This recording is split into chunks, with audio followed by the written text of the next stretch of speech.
continent. And we are so excited that quite a number of people have joined in.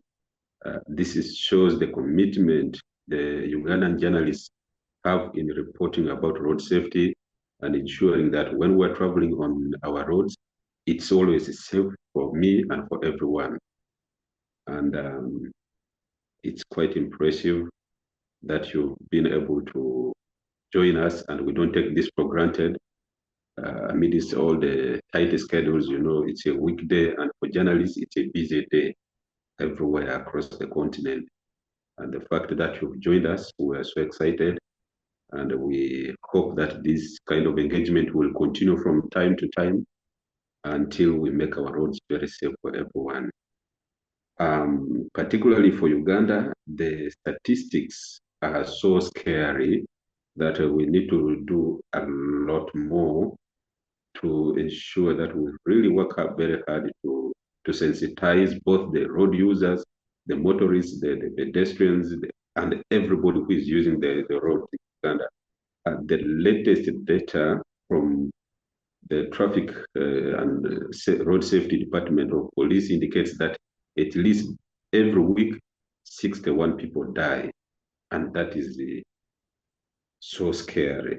And that does not factor in those who get injured and they're admitted in hospitals. And when you factor all those figures, the data scares a lot. And therefore, it is my responsibility, it's your responsibility to ensure that we really work hard to make sure that we sensitize everybody.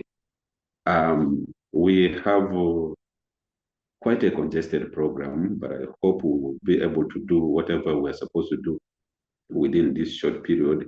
We'll get experience from our colleagues who got a grant from Science Africa and WHO to work on stories on road safety.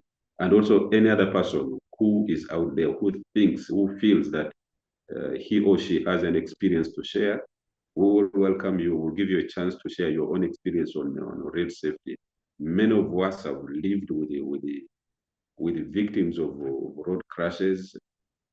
Some of us have experienced exactly what it means when you are hit by a speeding car or a motorcycle or whatever it is. So we live with all these experiences. At a later time, we will give chance for everyone to share their experiences from this and how we can move forward. Our program, just a moment, let me get the program and update everyone in just a minute.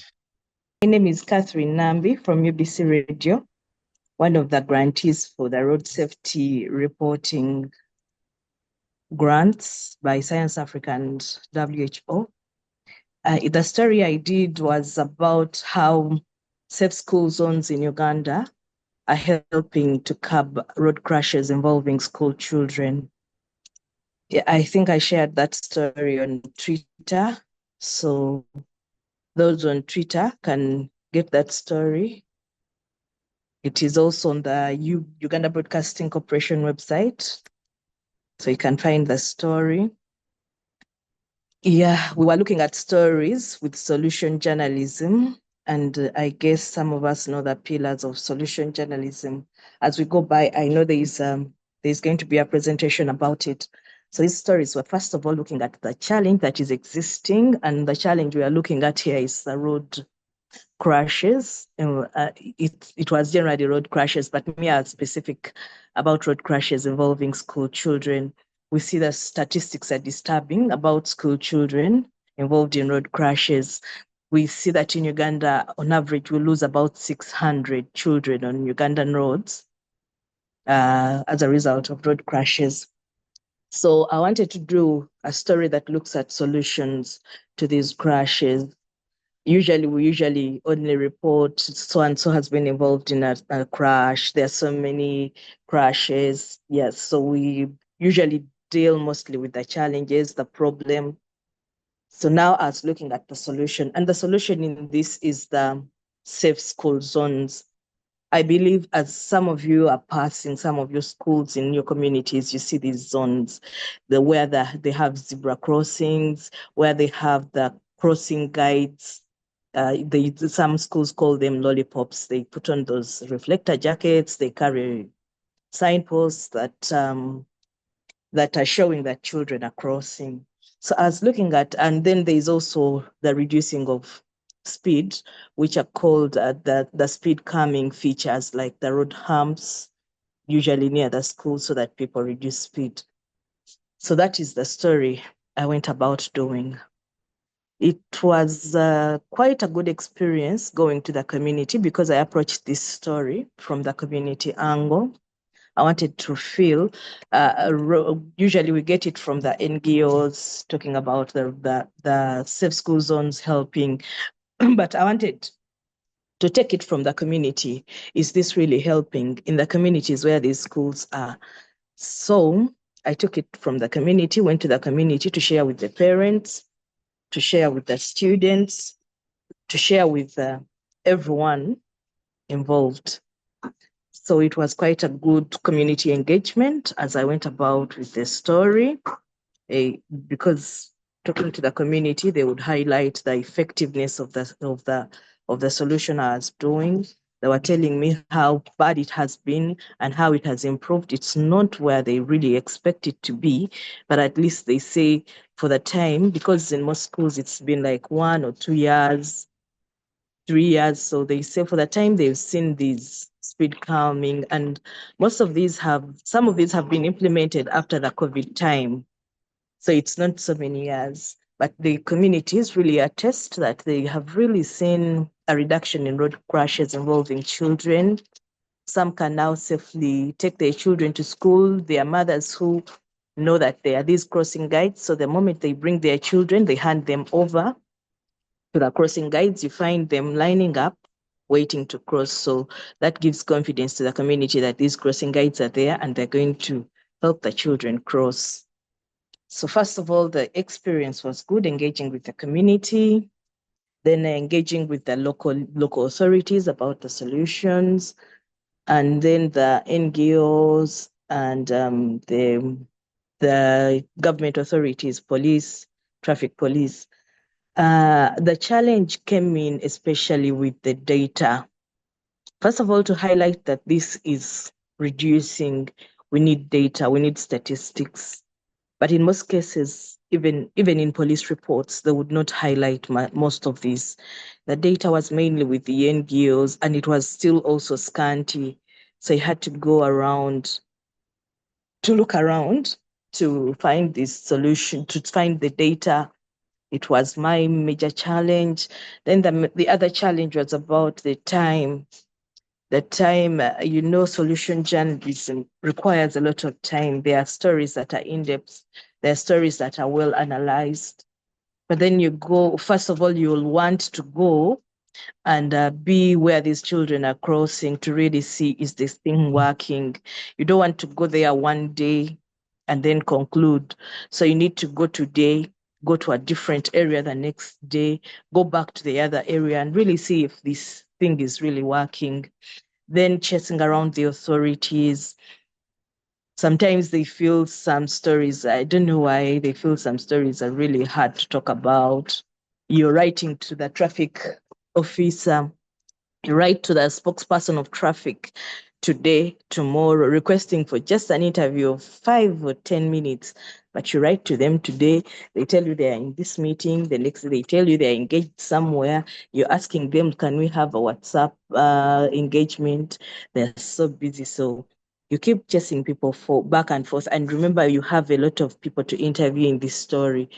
You have to look for the NGOs, then you have to look for the community, getting them to tell you what they have to tell you, because most of them, when they see media, it's a bit challenging for them. So the moment you get them down to talk to you, so all that is time consuming. There was also an issue of people not wanting to express themselves. You find people off camera, off record, they will tell you. They will tell you, yeah, this has helped, what. But the moment you pull out your recorder, they're like, and no, me, I don't want to talk to the media. I don't want to be quoted. So those were some of the challenges I encountered going about that story.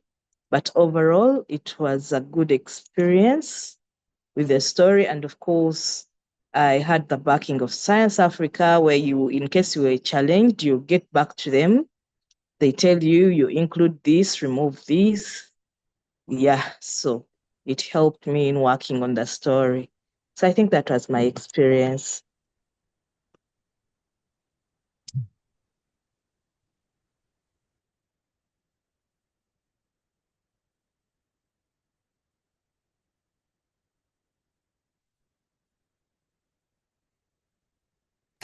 Franklin, you're muted. Just a moment. Yes, I was saying, Kathy, thank you so much for sharing your experiences. But I would love to understand. There's one thing having road signs, which many times people don't respect. What was your experience while you were in the field? Do they observe these road signs? For example, the zebra crossings and all these other things. Then secondly, there's somebody who needs clarification. That is Joyce Namugambe. She just wants to be sure whether you said there are 600 children who die every year, or what exactly are the figures? Those are the two questions you could respond to.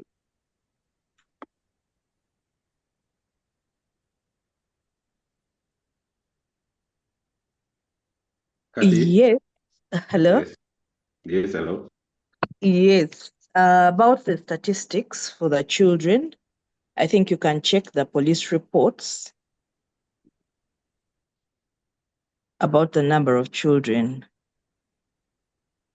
who die on the roads annually, on Ugandan roads annually. So that is in the police reports. And I mainly concentrated on the ones dying, not the ones injured. Okay. Yes, the ones injured. I want to look. There was a graph I'd done that was really, yeah. So if you look at the number of children killed in road crashes between 2018 and 2022, 2018 we had above 600. Then 2019 there are around 600 there. 2020 still. I had a graph that I wanted to share, but since I'm not using my laptop, I will share it later. So it's on average, 600 children are killed on Ugandan roads every year. And majority of these children are school-going children. Live along these ones in communities, but majority of these are school-going children. About the observing of the safe school zones, the reason I told you it was time-consuming is I really wanted to see if really people are respecting them, because you would go today, if you went today, you would think they are respecting them. So I needed to go today, go the next day, just to see if these people are observing them. And if you look at my story, I even had to do a video to show where the cars had parked for the children to pass, even the borders. But still, there are some who don't respect. Still in that video, I highlighted where a bicycle was, as these children were crossing, a bicycle could not stop. Some border guys don't want to stop. So, but overall, in most cases, I would find as these lollipops that the crossing guides are putting up their signposts, as they are blowing their whistles, the cars stopped and the children passed for the areas where I went. Because I wanted to verify this, I had to do it for like 3 days, 2-3 days, and just random days, just to see if people are really observing them. And this is mainly where we have the visible zebra crossings, but where we don't have the visible zebra crossings, it is sometimes a challenge. Because even as this lollipop is putting up the flag, people are crossing, you find the cars are not stopping. But where there was visible zebra crossings, at least the cars were stopping, and especially in the morning hours. Okay. Thank you so much for sharing that. If you have any question for Kathy, please, you can either raise your hand or type in the chat box. Um, Mildred has just shared her own experience, and that is experience that we all go through. When we were in primary schools, the meaning of all these road signs would be taught for pupils. When you see this is what it means. But I'm not sure if that still continues. Right now, if you just walk randomly on the streets and ask people what exactly these signs mean, basically, even the drivers, many of them actually don't understand, especially these ones who learn from washing bays. Then after learning, the person is already on the streets driving. So if you ask people randomly, what do the road signs mean? Very few would exactly tell you. If you have any questions for Kathy, Kathy is still online. You can ask the question by raising your hand or by typing in the chat box. Then she will respond to you. As we wait for that, Franklin, yes, Franklin, for emphasis yes, I'm about the listening. road signs, what you're saying is true. Most people Yeah. don't know about these road signs and most of them don't observe it. That is why the schools went an extra mile to have the crossing guides. So even as people will not want to observe the zebra crossing, at least the crossing guide will be there to blow this Especially about whistle epidemics and with a outbreaks reflector and things jacket. like that. Yes. I don't know what you So expect. Okay, thank you so much for clarifying on that. Um, any question? Phoebe, you are online. Are you getting me? Yes, please. Okay, would you like to go next? Yeah, I can go next. Okay, thank you. The floor is yours. Thank you. Good morning, everyone. My name is Phoebe Masongole, and I'm a journalist with Daily Monitor based in Mbale. It's an honor to be here to discuss road safety, critical issue that affects all of us. In my work, I've covered a number of stories about the impact of road crashes on individuals, families, communities across Uganda, and majorly Mbale, where I'm based. Because from the moment a road crash happens, the effects ripple out in many ways that are often frustrating, not just for the individuals who are involved in a road crash, but also the people around. For example, some people fall into acts in road crashes, yet the breadwinners of their families, they're the parents, or it's a firstborn in the family. So in most cases, if the effects of a road crash does not only affect the person involved, but also the people around him or her. We all know Uganda continues to struggle with high rates of road crashes because of the conditions such as poor roads, reckless driving, insufficient traffic law enforcement. Oh, sorry, I've seen something. The host has asked you to start your video. I'm avoiding to put the video because it will interfere with my network connection. So I hope to continue.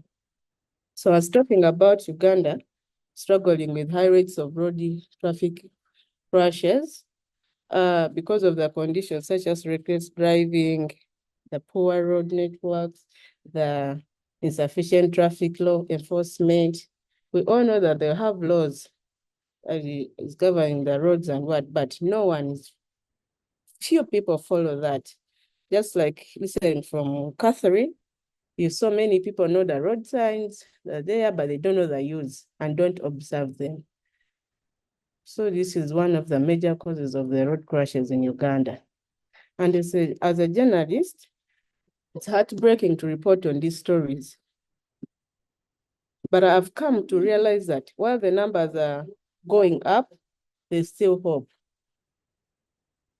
In the last 3 months, I got an opportunity to be trained by Science Africa in Nairobi. And I applied for a grant, which was given to me. I thank you for that. And I got to realize that however much we are facing this number of people are dying, the government or the people concerned are not doing anything. In most cases, you find like when it comes to landslides, what government coming to compensate the people, coming to relocate the people, will come to do a number of things that help the people cope up with life after. But the road survivors don't have anything like that. Their families are the ones to incur the cost, for example, the medical bills, and also if it's the burial things, they're supposed to do that if the victim passed on. Road safety remains a huge challenge in Uganda. The statistics are hard to ignore. We have so many people dying every day in road crashes. And every road accident or crash leaves family grieving and communities shaken. I did a story about an organization which has come up to help the road survivors thrive. That's called Hope Ahead. It's located in Bale. It's a non-profit organization, and it's doing so well. For them, once you're involved in a road crash, they come in, they do the rehabilitation and also help you in recovery. They help you, the survivors, with certain equipment like if you have lost a limb, they provide artificial one. They also give counseling, just the trauma that you get when you're involved in a road crash. So they keep on helping you cope up with a situation. They provide wheelchairs for the survivors. Like you've seen, some people are home just because they got involved in a road crash. They cannot walk. They cannot access anything that can help them cope up with life. But this organization has come up to provide the wheelchairs just to help them. Like however much this happened, you're supposed to go ahead and take care of your family. So you see people riding their wheelchairs in markets, vending food, also around the border points like Kenya, Uganda. You see these people with their wheelchairs moving around, transporting goods from this side to this side, and they earn a living. They earn some money that keep their families going.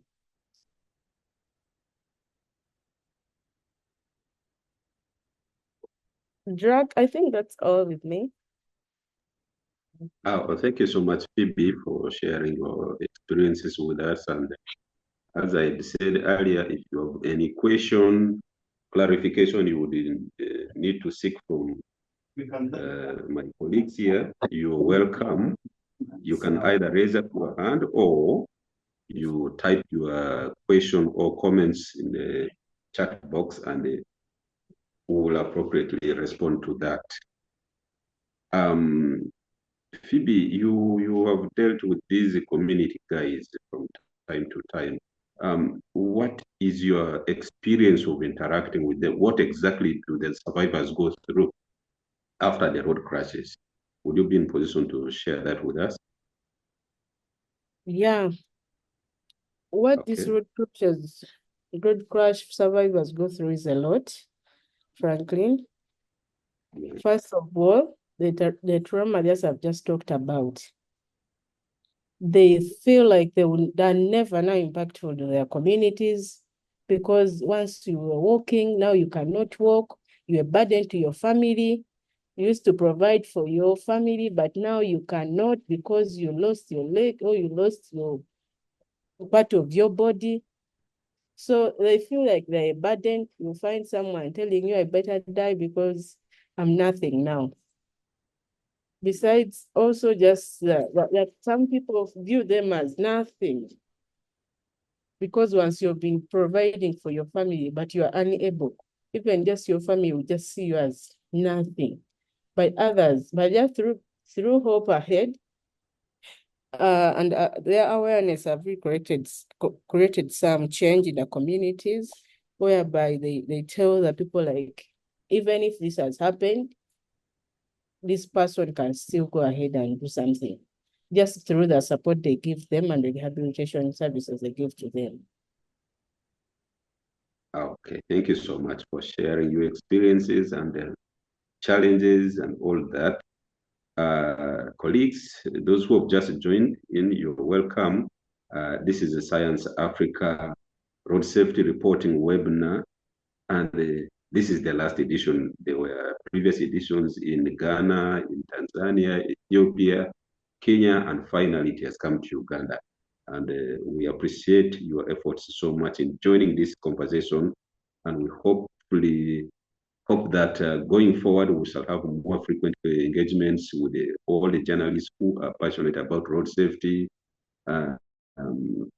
Previously in our newsrooms, road safety issues had been relegated to crime because mostly it's the police that deals with the issues of crashes. And therefore, every time there was a crash, it's the crime guys who deal with it.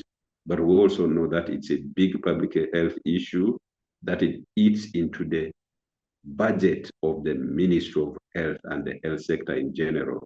Remember, 2 years ago, the Parliamentary Committee on Health did a report, and the results are so staggering.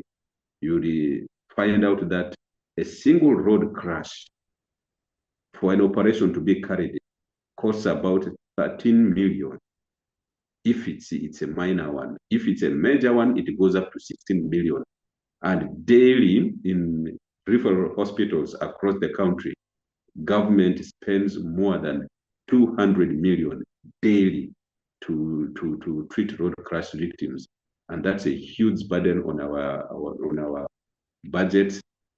And therefore, we cannot just ignore it like that. We need to go out and tell the people the dangers of reckless driving, the dangers of not observing road signs, the dangers of just walking aimlessly, and you don't know exactly what you're supposed to do on the road. It's our responsibility. It's mine. It's yours. And therefore, let's advocate that in newsrooms, there should be space dedicated to reporting on the issues of road safety, because it affects you. When you are going to work, you can be hit at any time. When you are going home, you can be hit at any time. Take that responsibility, observe road signs, observe the traffic flow, and make sure we are always safe, both the pedestrians and the motorists. Agnes, you had a few issues here and there with your audio. Have you been able to sort it out? Then you get online? Yes, I have, Franklin. Good morning. Good morning. And good morning, everyone, colleagues in the media fraternity. My name is Agnes Shotalengerire. I am a multimedia journalist working with New Vision and a Vision Group. Yes, one, I would like to appreciate Science Africa and World Health Organization. That gave me the opportunity to train on road safety in Nairobi. That was in July. So I should say that it indeed opened my eyes towards issues of road safety. And also to understand that road safety is a challenge, not only for individuals, families, but it impacts the communities, it impacts the economy. And you see, it's a cycle. So someone would think that after all, if someone is is involved in a crash, it would end up with that person. So I've come to appreciate and realize how important it is that every individual ensures road safety. So in that way, from that training, I should say that I became an advocate of road safety. So what has been my experience when it gets to reporting on road safety? So you realize that road safety is something the community or the people or the general public has not yet embraced. For instance, I'll just give a simple example. When you're on the road, you see the borders, maybe the motorcyclists, the riders, and the drivers hurling abuse to each other, on the road. And one of the things that comes out, I'll knock you, and then you say, really, you see, it's not the responsibility, because as a driver or a rider, one of the things you are taught is to save lives. Actually, they tell you when you're driving, you should drive 5 cars. Yours, the one in front, behind, on the sides, and the other side. Those are 5. Then plus the motorcycles, plus bicycles and people. You have to protect life. But you see, people don't care. So you see that even the acts, things they end up doing, things they say are not pointing towards road safety. So I realized that there is a lot to do with sensitizing the public in regard to ensuring road safety. In other words, it should be everyone's responsibility. Yeah, through my interactions with my sources, especially from the traffic and road safety department, they tell you that one of the interventions that they are doing towards reducing road crashes in Uganda is sensitizing the public. But then you see there are still gaps even when it gets to issues of understanding what road safety is, how they should protect each other. So I realized there is that big gap, and maybe as journalists we can continue drumming through our platforms we have to continue giving information about road safety and reminding people that it's everyone's responsibility to ensure road safety. It's not only the driver, it's not only the rider, but even the person who is crossing, everybody. Yeah, so I realized there is that gap when it gets to information, dissemination, and through sensitization that needs to be done.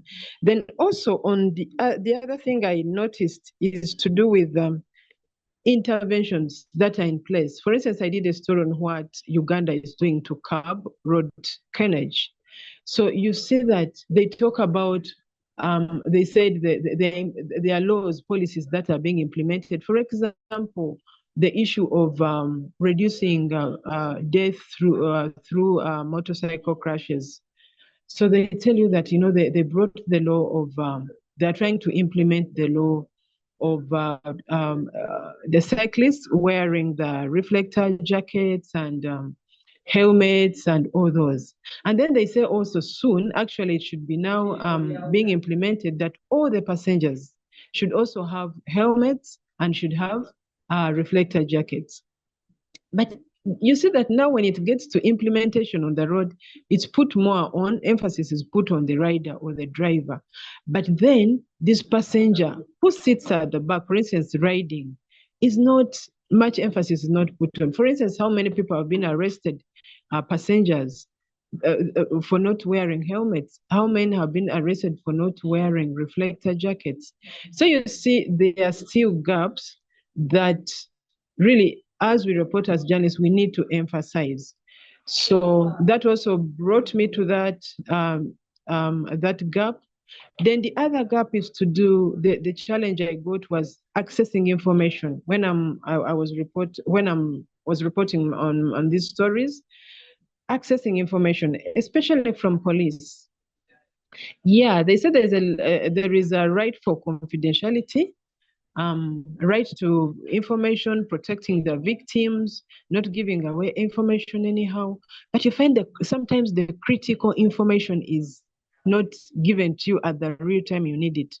For instance, I contacted police, rang the PRO, Kananura Michael, tried to get information. He tells you, I don't have this information. You go to UNRA tells you, what, Agnes? It's police to give you that information, especially on data to do with crashes. So you see that as a journalist, you're left hanging there. You either have to dig deep into the scholarly articles to try and get data. But I had to move very quickly and contacted one of the NGOs that is into road safety. So I was lucky to get information on a story. Actually, that story should have been published today, but something came up. We had to push it a bit. I think it's coming out anytime. So I don't want to get into the discussion of my story because I will preempt it. So what happened, I had to go to that very person to bail me out and give me information, to strengthen my story, to show evidence of what I'm talking about. So when I got there, the person told me, Agnes, I'll give you this information, but just listen, I'll tell you, and I'll not even give you access to the document. My God, and this is a road safety advocate. This is an NGO that is fronting issues around road safety. So I had to take screenshots for that information. Then I went back to UNRWA. They said, no, we are doing a research, we are doing a study, this information shouldn't come out. So there is a lot of caginess when it gets to getting this information. And I see really, even when it gets to the numbers of people dying on the roads, even the numbers, there is underreporting. Because when you look at the crashes that happen every day, like recently here at office, just at the junction, they put traffic lights, but they have delayed putting traffic lights and installing the system that controls them. Just a few days ago, young people were crossing the road, a young man and a lady. They were hit by a car and the lady died on spot. And we've been saying, an accident will happen. Maybe when it happens, that's when they'll begin installing traffic lights and what. So you see, there is a lot of laxity when it gets to some of this implementation. And when you try to ask the hard questions, they try not to twist you around, they refer you to this and the other person. So really, if you're not strong-hearted, you end up giving up on pursuing the story. But that shows that frustration that we have as journalists in trying to front these issues. But again, that doesn't mean that we have to give up. There should be a lot of high levels of resilience. Yeah, so when it gets to information, sourcing is a bit a challenge. There's a lot of bureaucracy. I've experienced a lot of bureaucracy. Police, they refer you to this afande, then you want to go on this road and investigate. They tell you now go to the officers that are implementing on that road, that are enforcing, law and order on that road safety issues. So you have to continue calling and calling until you get to the person you need to give you information. And on the contrary, I haven't really found challenges when it gets to the road users or even the survivors, the victims. They ably give out this information. They quickly give you information. But to see that there is willingness when it gets to the community, when it gets to the road users, when it gets to the general public, they offer this information freely. But then to balance your story, you have also to talk to the other sources who are enforcing, especially the traffic and the road safety. And then that's where the challenge is, and striking a balance to have a well-balanced story becomes a bit of a challenge. But nevertheless, that has really enlightened me on how to proceed, how to move. And through this road safety reporting, I really added onto my contacts of sources. My data bank for the contacts has also grown, because through difficult, I've managed to get people on board whom I can talk to, whom I can call, and they say, Agnes, how can we help? Because yes, because my reportings have been reliable. So that is a plus for me, which I feel is a source of an achievement through road safety training I got, and also the stories I'm writing. So this coming week, beginning the Road Safety Week, 17th to 23rd, I will be publishing stories in regard to road safety. And one of my big stories that I got for the grant will be coming out, and I'll share widely as soon as it's published. Yeah, I think that's what I have to say for now. Thank you so much. And over to you, Franklin. Oh, thank you so much, Agnes, for giving us your own experience, and it's quite enriching. And those who are tuned into this program right now, thank you so much for joining.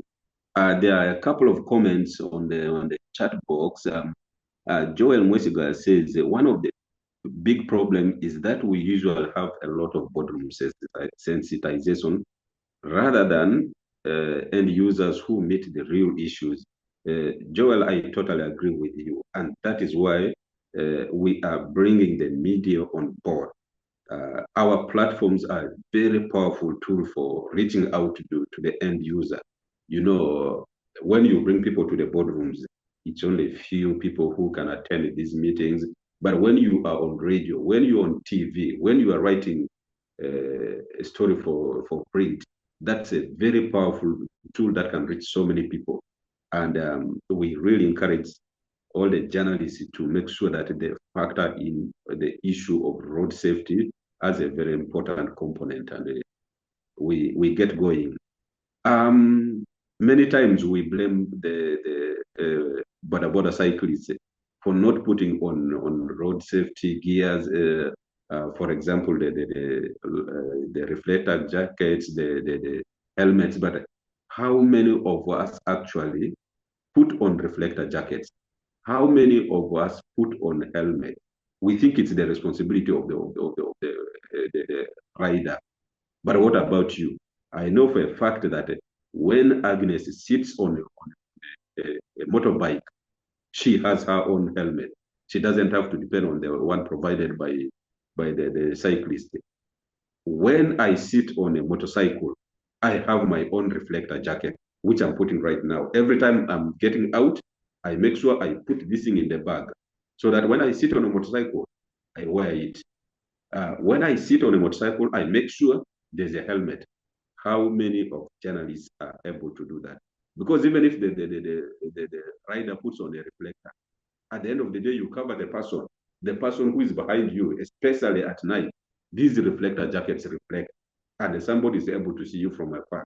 But if you are sitting on a cycle without a reflector jacket, and the rider puts on a reflector jacket, still you are going to cover that person, and the person behind you will not be able to see properly whether there is a motorcycle or not. And therefore, it's your responsibility, it's my responsibility to ensure that these things, while we report about them, we also actually use them. And let's be practical. A couple of comments. Hakim Kanyere says, even last night, 6 people died and scores injured on Jinja Iganga Road. It's unfortunate, and may the souls of departed rest in peace, and those that are injured, quick recovery to all of them. We shall continue to welcome your questions, welcome your comments, and all the things which you think you need to share with us. Just about 10 minutes to 10 a.m. At exactly 10 a.m., Matt Taylor will be presenting to us. And as we wait for that, if you have any other issue, please let us know. Franklin, there's something Yes. I forgot, something that experience I had in my reporting. When we were in Nairobi, when we were attending the training, there was also a release of the latest report on road safety 2023. So there was a launch of that report, yes, and quickly I had to write my story and sent it to Uganda to be published. The facts were right, everything was okay, the layout was fine, but one issue came with the headline. It came with the headline that was it 76% of men are more affected by road accidents. It was road accidents, not even road crashes. Now I was excited. I quickly share my story on the group. Of course, I had seen it. Instead of crashes, they had put accidents.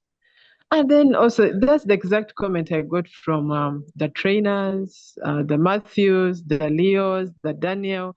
They were like, Agnes, I think we need to pay to focus on training the editors and maybe also the sub-editors, because you package your story very well, but in the process of editing and putting it on the paper to print, to come out published, errors are introduced.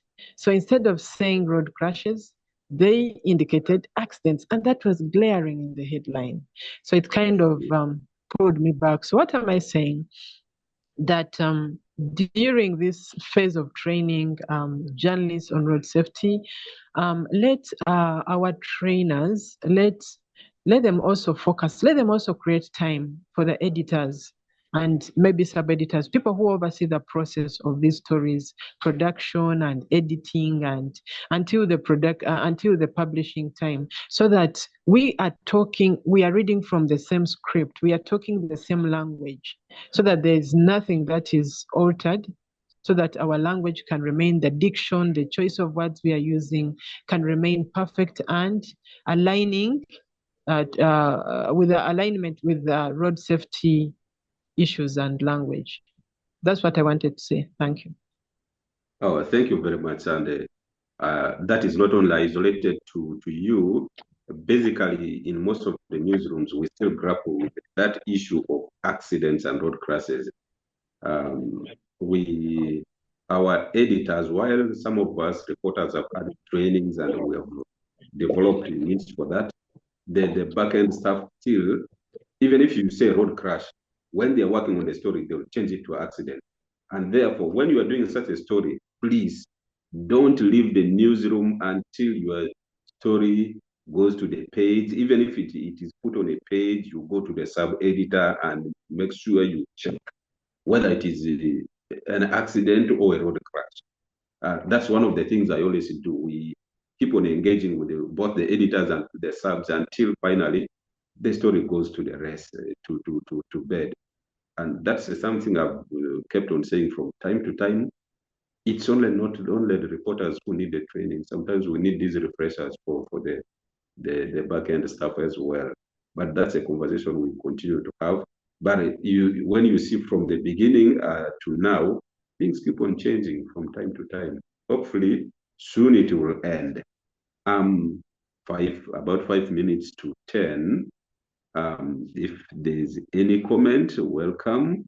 Waswa says, the traffic officers have become reluctant when it comes to the motorists violating traffic laws. And also government needs to publish posters about where and when and how pedestrians should cross the roads, especially busy roads. Yes, Waswa, you are spot on. In Kampala, borders are in charge of the laws. They are in charge of the roads. The border will go and knock you on a pedestrian lane and slap you on top. They say you are on the road. The border, a taxi, whatever it is, will use the wrong lane and will still blame the person they have knocked. That is something I totally agree with you. We need to go back to the drawing board. The traffic officers need to take up their responsibilities. Everybody must take his or her responsibility. I totally agree with you on that. And it takes courage. Remember some time back, Daily Monitor started Stay in Your Lane campaign. And one of the first victims of that campaign was actually a police driver who drove on the wrong lane, and he was reprimanded by his bosses. And it kind of made a big impact.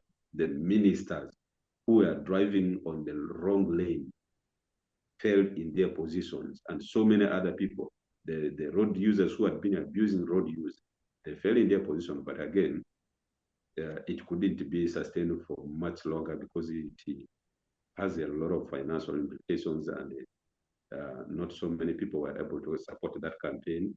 At a certain time, it had to end. But individually, we can still do that and make sure we do our part in sensitizing the public. We'll continue. Excuse me, Franklin. Yes, Sharon. Sorry for interrupting, but your voice has gone a bit down. We can't hear you clearly. I can't hear you personally clearly. Oh, sorry. Sometimes when you overtalk, the voice keeps on getting lower, down and down. At this time, Sharon, I am inviting you to take over and introduce Matt, who should be able to take off in the next 2 or 3 minutes. We're about 3 minutes to 10 o'clock exactly when Matt is coming on. Then after Matt, Caroline will also join us with the sojourn. So let's keep the conversation going on. Any comments that you have, please put it forward. Zam Nachitio says, I am getting myself a reflector jacket as soon as possible. This is an eye-opener. Thank you so much, Zam, for taking up that. It helps you, it helps me, it helps every other person when we do these kind of things so much. More comments. Ellie says laxity of authority is also one of the major causes of road crashes. We're talking about road crashes, not accidents. For example, potholes in the middle of the roads are always worked on only when the road crash occurs and sometimes claiming lives. I totally agree with you. You remember the Kampala pothole exhibition that took social media by storm? That's exactly what we've been talking about. And you see right now, Kampala is like a whole construction village. All our roundabouts are being broken down to provide the traffic signals, which I think is fine. We have a pothole city. That's how Kampala has been called, but I hope very soon the things will improve and we'll have clean roads where there are cycling lanes, where there are pedestrian lanes, where there are so many other options for all the road users. And the speed limit of 30 or 25 must be emphasized strongly.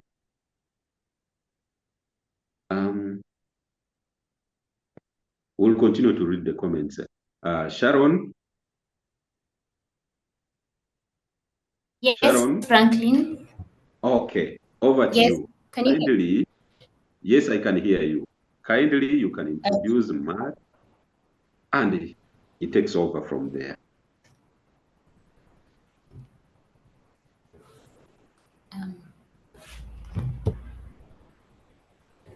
Thank you so much for the presentations that have come from Uganda.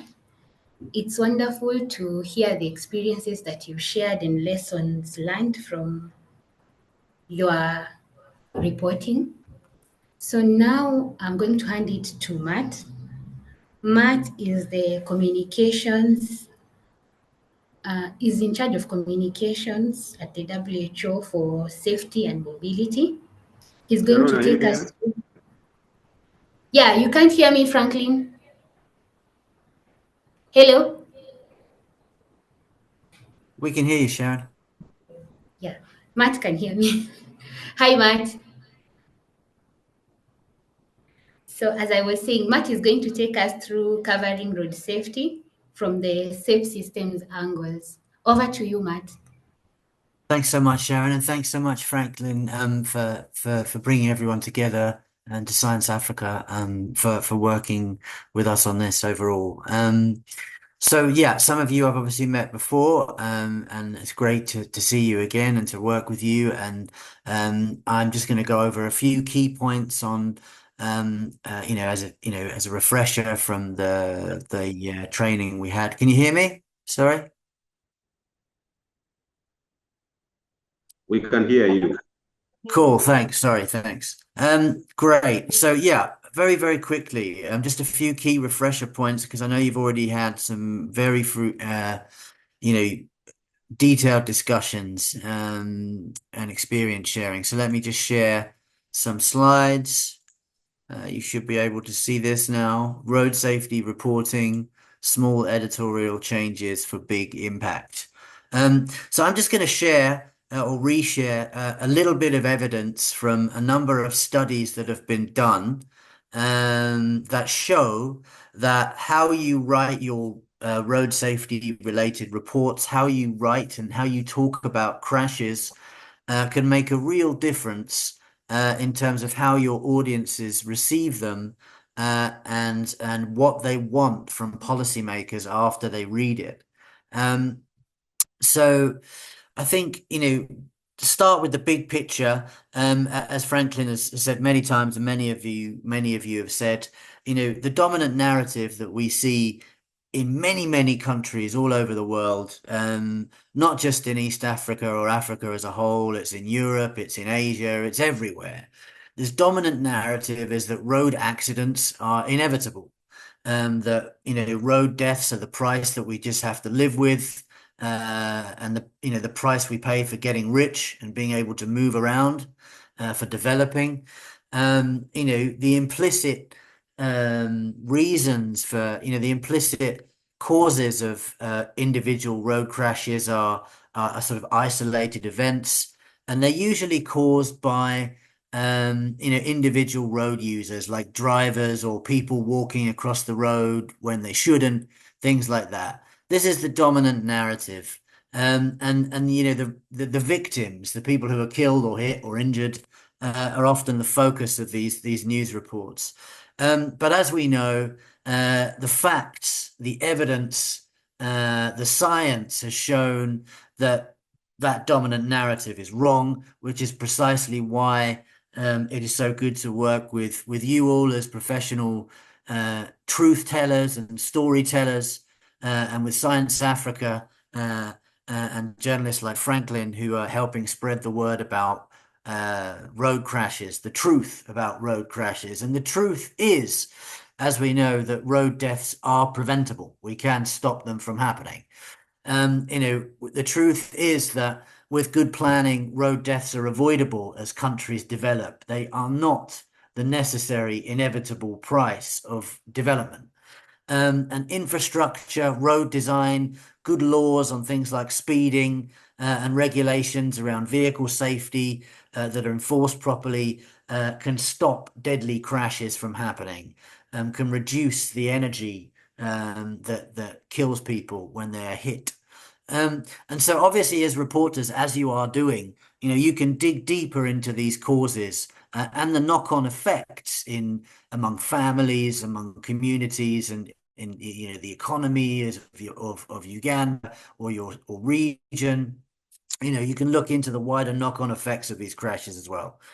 So these are the facts, and just to sort of illustrate this, these big picture points in a very practical and simple way. This is a quote from someone who wrote a good book about this, called West Marshall, and he says, "Let's say someone is killed crossing a busy road. It's easy to blame them, but what if the nearest crossing is over a mile away? In that case, the person made a rational decision, or the person might not have even known that there was a safe crossing or a tunnel or whatever it may be a mile away. But then we look at the police reports or the crash reports or the statistics from the various government agencies that produce them, and we blame the victim because they shouldn't have crossed a busy street. It's not entirely untrue, but the point is that it presents, it puts the blame on the victim, and it moves the reader's attention and focus and conclusions away from the real deeper causes of the crash, which is that they didn't have anywhere to cross, right? And I understand that in many African countries, and I think including Uganda, pedestrians are the people on the roads who are getting killed the most. And maybe it's motorcyclists, I need to check that, but definitely in many African countries, it's pedestrians, people walking, who are being killed much more than many other parts of the world. So, just to give you WHO's big picture perspective as a refresher, the big picture about, transport systems that are being built to get cars from point A to point B the quickest way possible is that, if you don't put safety first, you're going to have more people dying, is the simple way of putting it. So if you design your roads, your road infrastructure, without prioritizing safety, you are going to have deaths, more deaths than you need to have, which are preventable. And also, as you've seen, there are so many more motorcycles on the roads these days, and other vehicles on the roads these days, the systems that are built for these private vehicles, without, spending money on more things like public transport, is just going to overwhelm our transport systems as well. So the key point from all this is that if the people building the roads, building the transport infrastructure, prioritize safety as opposed to speed and efficiency, well, as opposed to speed in getting from one point to another, you will save a lot more lives. So this is the core of what I'm trying to say here. As I said at the beginning, this is about how small editorial, small changes to the way you write can have been shown through rigorous studies and surveys to change how people think. And so, we've all heard that, as Franklin was saying, don't use the word accident because it implies inevitability. Use the word crash or collision. That's a big and important one, but there's more examples as well on small things that you can do to help hold your leaders to account and educate the public and tell the truth, as is your role as leading journalists. So yeah, small changes can lead to big change. Small changes in how you write can lead to big changes in how people receive it. So we've heard use crash or collision, don't use accident. I'm sure none of you do this, but I've seen it in many other countries. Don't present crashes as isolated events. Always, if you're reporting on, let's say, a deadly bus crash at a specific junction, obviously, do a little bit of digging and see how many fatal crashes or crashes involving, leading to serious injuries have taken place there in the last year, to see if it's a traffic, if it's a crash hotspot, and compare it to other junctions to see if there's other, to see if there's a specific problem there. And that way you're digging deeper into the true causes of a spate of crashes as opposed to reporting on the tragedy of one. So when I know that, as master storytellers, and I do this as well, you want to add a bit of color, and you want to put people in the you want people to feel like they're connected to the story and understand of what's going on in the area that you're writing about, but just be really careful in the little facts or that you use, because again, they can lead to victim blaming. And what it says on this slide is that this is a true example of a report from somewhere in the US. A person was killed crossing the road at night, and they put one little fact in there, to add a bit of color and detail to it. And the writer said that pedestrian was dressed in dark colors at night. So obviously that implies that that the pedestrian, in some ways, the pedestrian was not being careful, and in some ways, it kind of leads the reader to blame the victim for being killed because they weren't wearing, they weren't wearing a bright T-shirt in the middle of the night or something like that. So just be really careful about the little counterfactual statements that you put in there that lead to specific ways of your readers attributing blame for crashes. And again, if you're always focusing on the victims as opposed to, let's say, the infrastructure or the choices or, other road users that are involved in a specific crash, it does lead to, the perception of victim blaming, and studies have shown that. And I'll share some links at the end in just a few minutes with clear examples of that. And specifically, it's this study that I'll put a link to, because this is the best study that's been done anywhere in the world. It's an experiment basically done in the US, where a whole load of readers were given different news reports that were reporting on crashes in different ways. And it showed that, excuse me, it showed that how the sentence structures were made led to differences in who gets blamed. So, as I said, as master storytellers, you always you no doubt you always put the human elements in there, getting quotes from witnesses, relatives, communities to tell the bigger, wider story, not just the police, for example.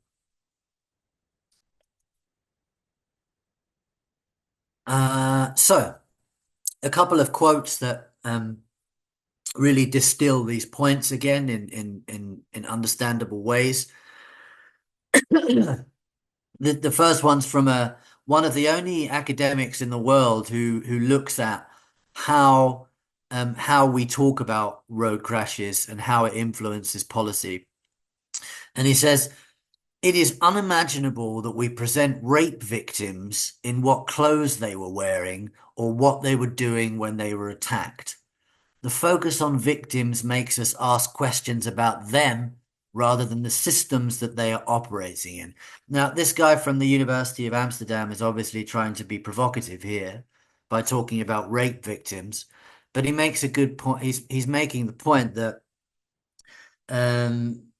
by putting these little facts in, we end up blaming the victim when they're actually, in some ways they're a victim of a systemic sort of violence. But we don't need to get into all that because it's very academic. But you get the point. It goes back to this, example of people wearing dark colors at night, for example. It leads to victim blaming. The second quote is from a former German transport minister. These are not quotes from WHO. I'm quoting other people, of course. But I think they really illustrated the general point that I was trying to make. So when someone dies in a crash, an average of 11 family members, 4 close friends, 56 friends or acquaintances, and 42 emergency workers are all permanently affected.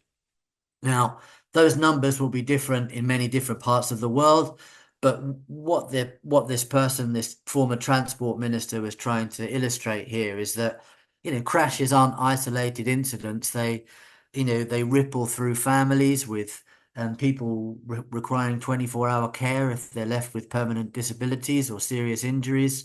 Their caregivers are forced to give up their jobs, which makes the whole family poorer, which means that kids can't go to school. There are huge knock-on effects, and also the traumatic viewing of these events, because obviously road crashes can be pretty horrible, leave a lasting psychological impact on the people involved.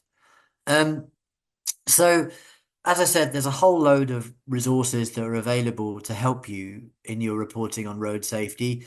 And a main one that WHO has helped produce is this guide called Reporting on Road Safety, a guide for journalists, funnily enough. And it was produced by the Pulitzer Center for Crisis Reporting about 10 years ago now. So some of the data is out of date, but the story angles in it are still relevant today. And it wasn't written by technical people from WHO. It was written by journalists and editors from prominent media outlets from all regions of the world. Like, one of the editors was a former editor of The Hindu in India.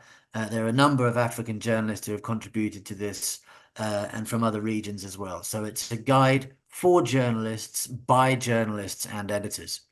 And it includes a section on how to pitch your editor on these different story angles as well, to increase the coverage of road traffic crashes. So this is the quote from the senior editor of the Pulitzer Center at that time. "As a journalist, you have the opportunity to put this crisis in its proper perspective, to educate your audience, to raise awareness, and to influence decisions. You must dig beneath the numbers to understand the complex interplay of factors that ultimately lead to a road death." So, again, he's asking people to dig deeper than individual road users or drivers, and to examine the deeper causes and trends that we can highlight in our reports to show that, these deaths are unnecessary.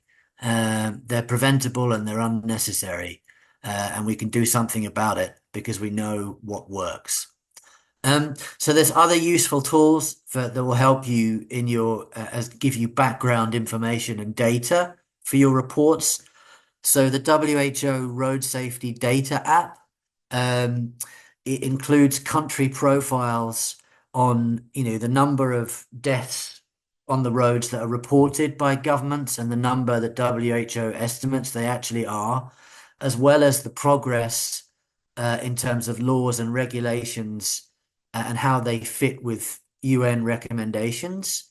So you can just go on that app through the Google Play Store or the App Store, and you have a country profile for Uganda, and you can compare any information in that country profile with any other African country or any other country in the world to see how Uganda is doing on one specific area of road safety, whether it's rules around vehicle safety, whether it's laws around drink driving, whatever it is. So it's a really useful and easy to use tool that will help you give you background information to flesh out any reports that you produce.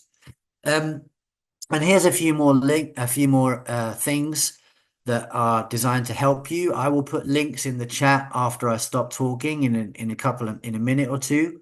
But we have, a small website where there are training tools and resources and studies and example stories, including solutions-focused stories for you to access. I produce regular newsletters where we deliberately search for all the free training tools for journalists, typically online tools that you can do anywhere, from leading journalism, from media training organizations around the world. So in the past, I've shared free training stuff from Reuters, from AFP, from the International Center for Journalists, from the Solutions Journalism Network, and the Google News Initiative as well. And so we do the work in bringing those free resources together and sharing them with you to help you do your job, or to help you, improve your skill set, because that's our job, is to support you. So all that stuff is done for you. So it's designed to be valuable and helpful to you. And if it's not, you can tell me and I'll do something different, which is fine. And we also have other tools, that dig a little bit deeper into, setting road safety strategies and things like that, if you want to go that deep. So that's it from me. Let me put a few links in the chat. Maybe I can take about 10 minutes of questions, if that's helpful, Franklin. Is that okay? Or Yes, Matt, that's quite fine with me. And if there are people who have questions at this time, the floor is open for everyone. You can ask the questions you want to ask. You can give it comments and everything. Sharon? Draco, there are some questions on the chat.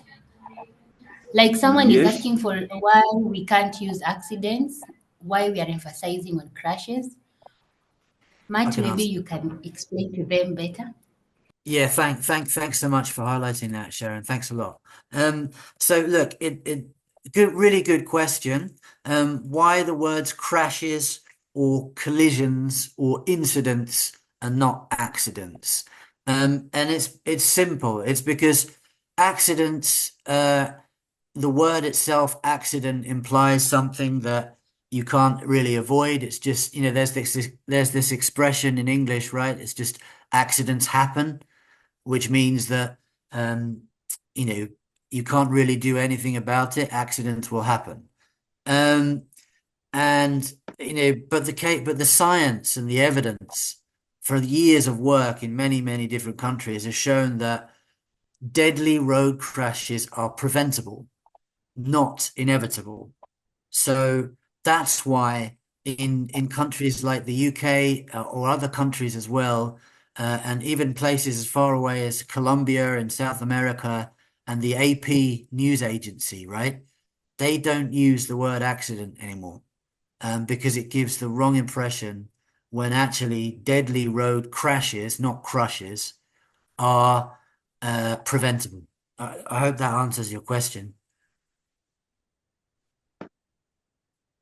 Yeah, I See, think Vivian is asking another question. Sorry, Draco, were you saying something? I was just responding to Matt. You can go on. Okay.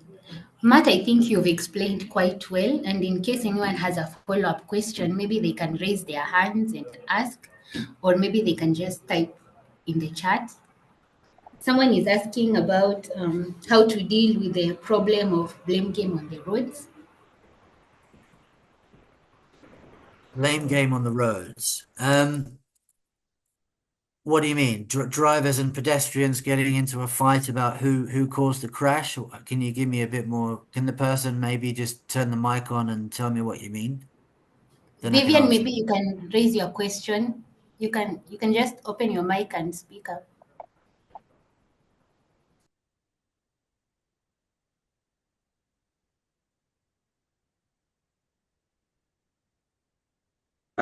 As she comes on, she's saying no one wants to admit they are in the wrong when they abuse traffic laws on the roads.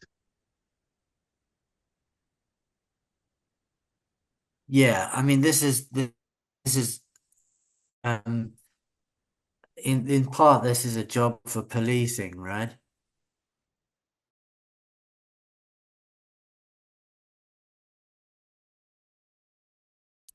Oh, sorry.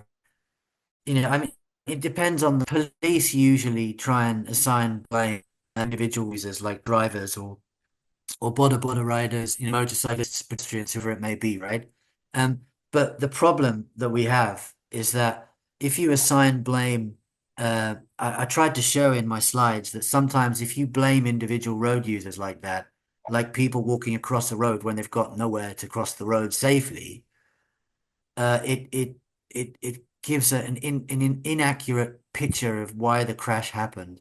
So I think as journalists, it's your job as truth diggers and truth tellers, and as the fourth estate in terms of holding your leaders to account in stopping these deadly crashes from happening, to dig deeper into the causes of these crashes and look beyond individual road users like a driver or a pedestrian. I hope that answers your question.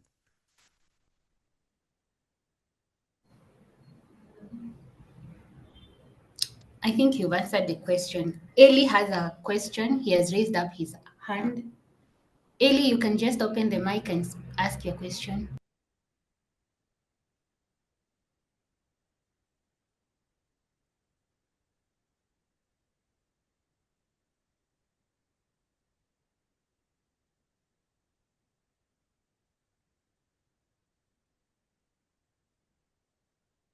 Yeah, please do. Jump in. Eli, we can't hear you.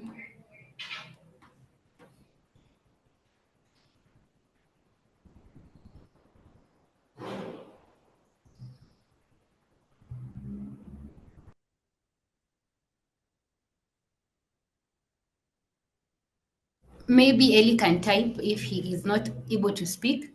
Joyce, you can ask your question. Hello, everyone. Can you hear me? Yep. Yes, we can hear you. Yes, thank you so much, Peter, for the presentation. Matt. That's all right. Yeah, I would like to know, much as we can sensitize people about road safety using our stories, how can we go about the law?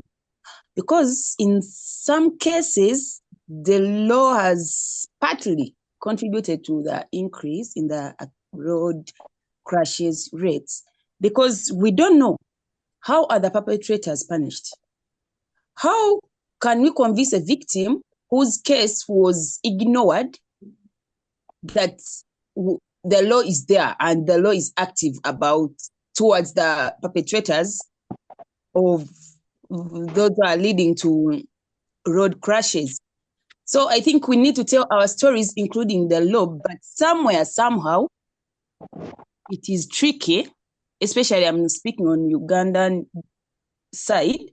It may be tricky because these perpetrators are taken there, but somewhere the case poses and the victims are not favored in any way.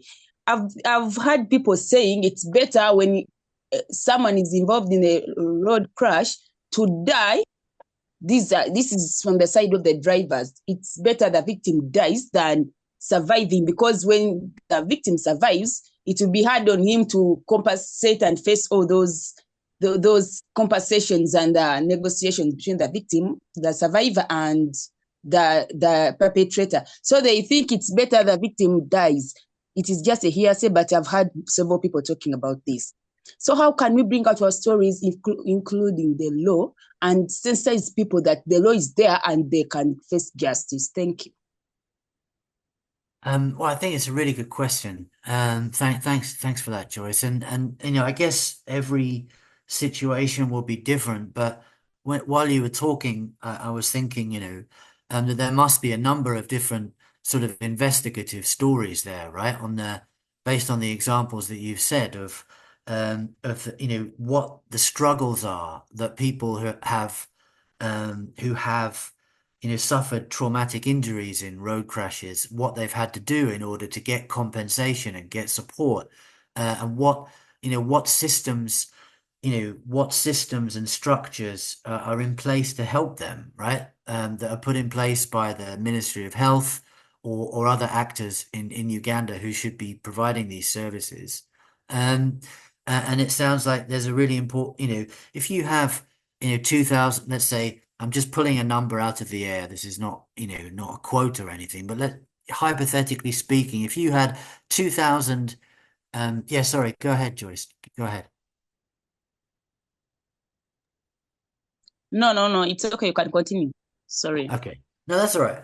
If you, you know, feel free to interrupt me if you want, but I mean, yeah, look, I was just saying, if let's say you had a period of 2,000 crashes in a area of Uganda over a 2-year period, and you know, and if 500 of those crashes led to serious injuries, you know, I mean, what sort of support are these people getting, and how much of an economic and social impact is that having on the country?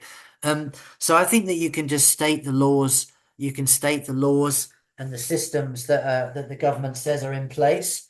But I think that as journalists, you can dig deeper into how those laws and structures and support structures are being actually done, because saying one thing and doing something is completely different, right? And I think that's a really interesting question you asked, and potentially a really interesting angle to examine and to investigate as a journalist seeking to help build a better society. I'm sorry that's a little bit vague, but I hope it you know, provides a little bit of information to help you answer your question. Thank you so much. Thank you so much.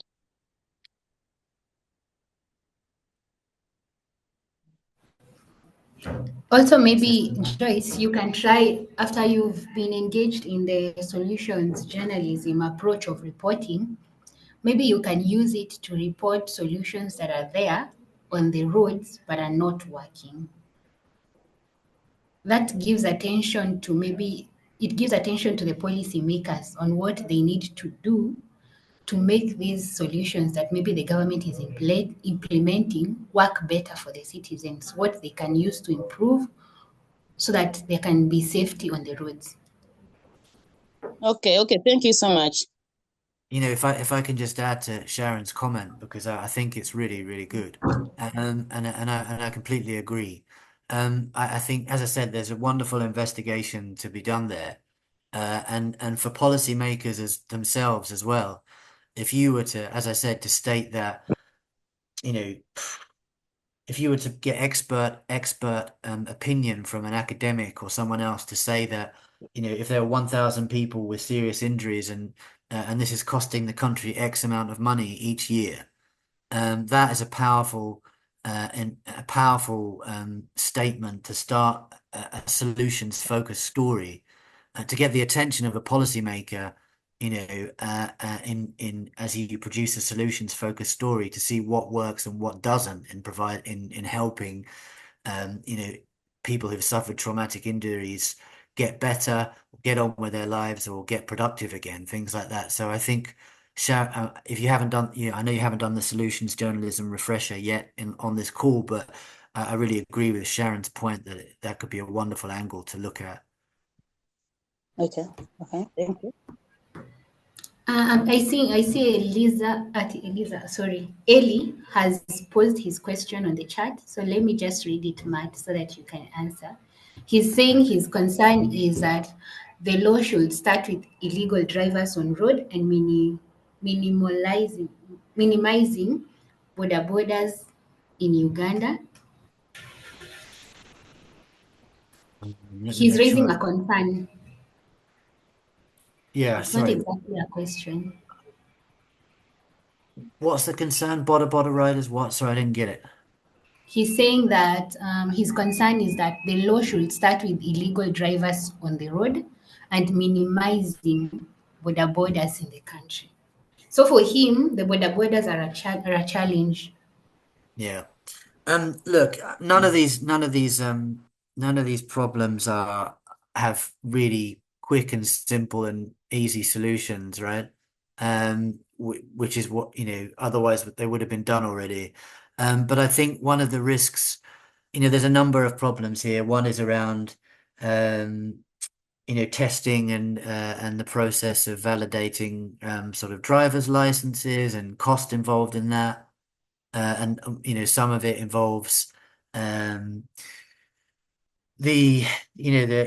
understand that boda take a lot of stick and get blamed for a lot of crashes, and there are questions around that. And I think that there's some wonderful work being done by a number of NGOs to work with boda riders in a sort of registering them and unionizing them. And there's a wonderful story on that recently from Kenya, if I'm not mistaken. But I don't think that just blanket blaming border riders for traffic deaths is going to help reduce traffic deaths. It won't. As I said, I think you need to look at the wider problems. Why are people, if there were more buses that were safe and things like that, would people be putting their kids on the back of bodas? I doubt it. So I think there's wider questions that need to be asked around that. And I think just blanket blaming motorcycle taxi riders is a mistake, although I do understand there are problems. Yeah.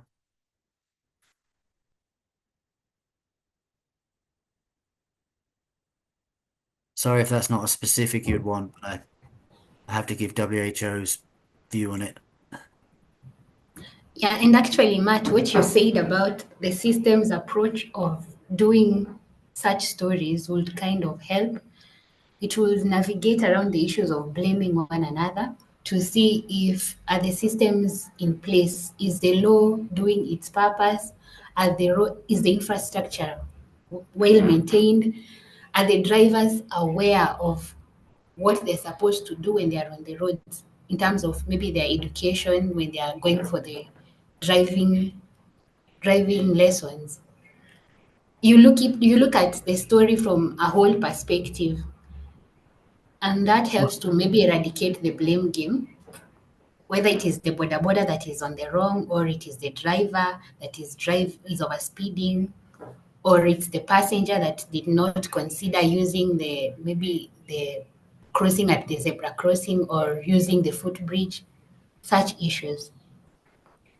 Yeah, and I think this really, is, as you're saying, looking deeper into the sort of the way the infrastructure is there, the way that if there's a lack of public transport or other ways of getting around, that or making other ways of travel more affordable, more accessible, and safer, things like that could all help contribute to reducing the number of motorcycles. So there's always you can always dig a little bit deeper, and I think that, as you're saying, Sharon, that really brings us neatly to framing solution stories, right? Response stories. And I think I can see Caroline, if I'm not mistaken, from the Solutions Journalism Network. And we're really, from WHO side, are really great to work with you. And thanks so much, Caroline. So I think I'm going to stop there if that's okay, Sharon. But I'll put my email in the chat, and people can absolutely reach out to me if they have any questions or they want more information or more links to data and resources, if that's all right. Yeah. Thank you so much for the elaborate presentation, Matt. In case anyone has a question, maybe during the course of the presentation you think of something, feel free to ask, feel free to type your question, feel free to raise your hand. You'll be Hello? given an opportunity to ask. Yes. Hello? Yes, I can't see Yes, your name, but I can see you're from the Responsive Drivers Uganda. yes. Yeah, thank you. Thank you for this very good meeting. This is Joseph Komakech Ojambo. I am based in Gulu. Responsible Drivers Uganda is one of the organizations registered to support the government of Uganda on the road traffic management. Registered since 2016 to date. We are also among the people who launched the Road Safety Week in the country. First time it was in Gulu. Right now, we are piloting a project funded by the UN Habitat called Safe Journey to School. And this pilot project, it is in 3 schools representing the country. I joined later on a bit. Got an invitation from one of the journalists who is also in Kampala, with New Vision. But thank you very much for all the presentation that have been made. I entered when you're already talking. What can be done to reduce the road crashes in this country, or all over the world, or in Africa? The statistics shows that the number of carnage is just increasing, both for all the road users. Now, what I feel can be done first, we need all the traffic officers to have refresher training in the country, all of them. And this refresher training, during refresher training, they need to have all the highway code book, so that they know exactly what they are supposed to be done on the road. When you check, you'll realize that most on our roads, the traffic officers, there are only two or three things that they check: the permit, the insurance, and that is all. So, what is causing road crashes in the country? Is it the permit? Is it the insurance? So that one need to be checked very well. We're looking at who can do this also. We thank the government of Uganda for accepting that partners like Responsible Drivers Uganda and others join on to find a way of reducing this. And also we thank the World Health Organization, the UN Habitat, the other UN body, the Global Alliance for NGOs of Road Safety, and others for joining hand to identify partners from different countries. Like we are also a member for Pan-African Road Safety Alliance for NGOs. So these partners, we need the UN World Health Organization and others. We appeal that we continue working together, also working with the government, so that this area that we're identifying, then we can sample like per region. Because if you go by the country, all the country, it might be too hectic and so difficult. We can choose one region according to statistics, and we sample some activities, and we see what can happen, like in within 1 year, what can happen. Because now when we find out the roads are well done, but the road safety engineers, are they working with the road construction engineers? All these roads which are being constructed, are they really designed for human being, or they're just designed for everyone to walk? Because now, if you don't have walkway, you don't have pedestrian crossing, you don't have any signages, you don't have the signage, some are put on the wrong position. So this means someone or something is not happening somewhere. So let us do it. Let us continue working together. We thank the media houses. Some are working well, but many are not really doing very well in terms of the social corporate responsibility when it comes to road crashes, because the sensitization is not being done very well.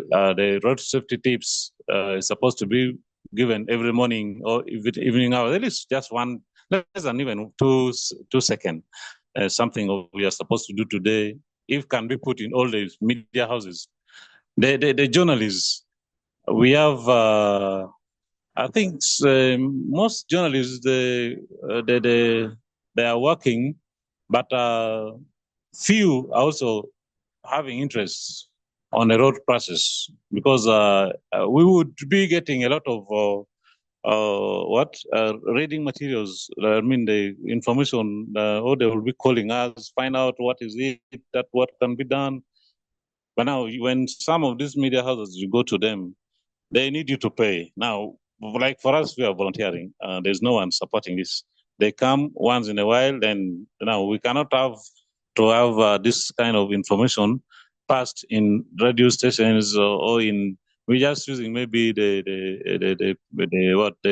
Facebook, the WhatsApp, the what. But you'll find that people who are affected, they're not in WhatsApp. Most of them are not in WhatsApp.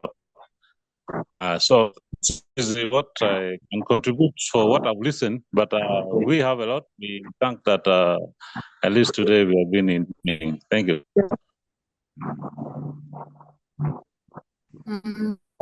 Thank you so much, Joseph. I'm sure the journalists from Uganda have taken note of all those remarks, and some are looking forward to doing follow-ups of the recommendations you've given and the issues that you've raised. Maybe you can put your contact there so that in case somebody wants to do a follow-up, they can find you via email or through your direct phone number. Okay, so thank you.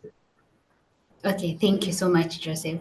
We are going to the next session of Solutions Journalism. This next session will be taken through by Caroline Karobia.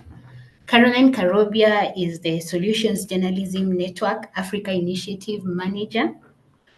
You've had the first speakers who were taken through the training between WHO and Science Africa, mentioning something on solutions journalism here and there. So Caroline is going to introduce us to solutions journalism and tell us the pillars and how maybe we can implement them in our stories on road safety and other stories. Welcome, Caroline. Thank you, Sharon, and thank you to all the speakers who spoke this morning. Some really interesting presentations from the journalists who covered the stories under the WHO grant. We've had your experiences, and we've also learned from, the insights that you've shared. Also, thank you to Matt and the WHO team. We are really honored to partner with you on these workshops and webinars to train journalists across East Africa on covering stories, and mostly road safety stories through a solutions lens. As Sharon has said, my name is Caroline Karobia. I'm based in Nairobi, and I work for Solutions Journalism Network. It's a network that whose role really is to advance solutions journalism across the globe.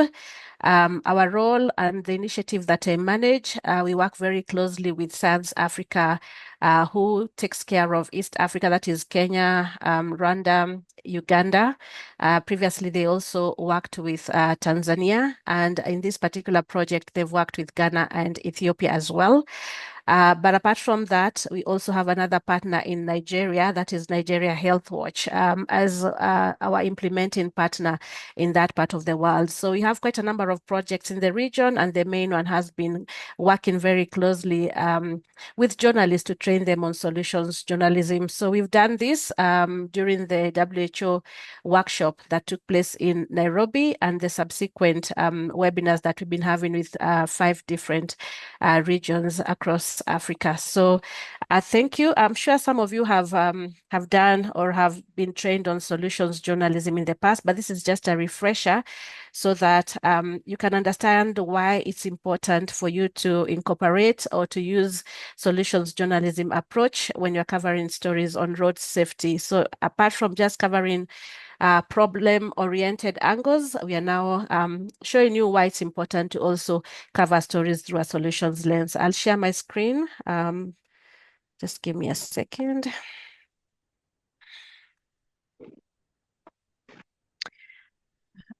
Sharon, are you able to see the screen? Yes, we can Yes, see it from here. we see the screen. Okay, just a second. All right, so I don't know whether most of you are familiar with this graph. This is a graph by the Reuters Institute of Digital News report that is released annually. And on the right side, this graph here was from their 2024 report. But if you look at this percentage here is the latest percentage that they released this year, and it's to do with news avoidance. So they sampled quite a number of people to ask them about why they avoid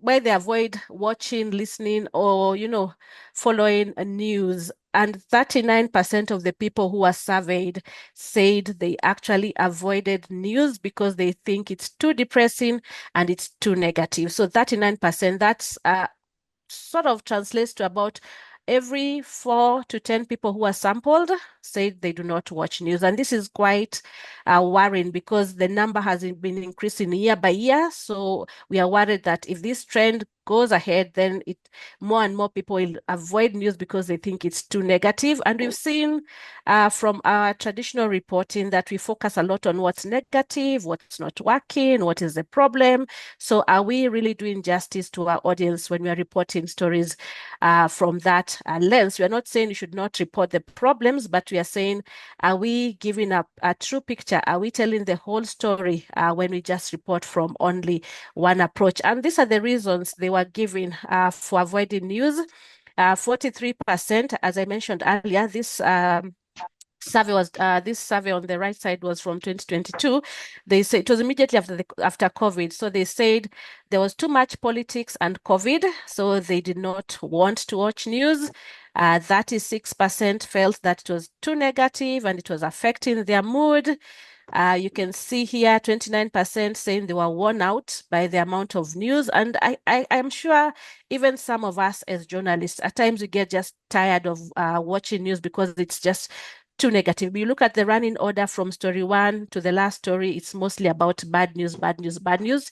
29% saying it's untrustworthy or biased. 17% says it leads to argument, especially in this part of the world whereby when we focus too much of negative news on politics, and especially around the election years, then this can lead to arguments even within families. So you can see most of the people who are surveyed said it was too negative. And over the years, we've seen that, especially the last decade, we've seen that more and more people are now changing the approach to which they're reporting news from. Sorry, I need to. Sorry, my slide is not working. Sorry. Okay. Can you see it now? Okay. So over the years, people have been changing their approach to how they cover stories. And one of this approach has been solutions journalism approach. And this is how the organization I work for, that is Solutions Journalism Network, define solution journalism. So it is rigorous, evidence-based reporting on responses to social problems. So we are not talking about individual problems. In this case, we are talking about systemic problems that affect a number of people instead of just affecting one person. That's when you opt for a solution story or a solution approach. But apart from that, you also have to consider, is the problem well known? If the problem is well known, then that's the point where you now decide, I need to now cover a story from a solutions lens. But if it's not well known, then the problem-oriented approach in that case works. So it's a rigorous evidence-based reporting on responses to social problem. You can also define it as reporting on something that's happening now and the effect it is producing. That's another way of how we look at solutions journalism, and how we categorize solutions journalism in our case is that we have 4 pillars that guide how a solution story is told. So these are the 4 pillars. So if any of these pillars is missing in your story, then that particular story cannot be categorized as a solutions story. So the first pillar is obviously you need to have a response to the problem that you're talking about. So the response focuses on you focus on a response to a social problem, as I mentioned earlier on, and on how that response has worked or why it has not. So that is the first pillar when you're working on a solution story. The second pillar is evidence, because if you do not have evidence, then automatically that cannot be a story or a response. So for the evidence, you need to provide data. It has to be qualitative or quantitative. That indicate the effectiveness or lack thereof of that response. So this is a very crucial quality or pillar that has to be part of your solution story. What evidence do you have to prove that this response that you're covering has actually worked or not?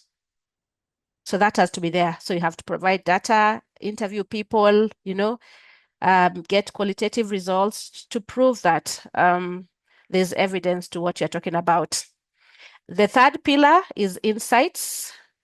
And insights are extremely important when covering solution stories, because it shows what can be learned from a response and why it matters to a newsroom audience.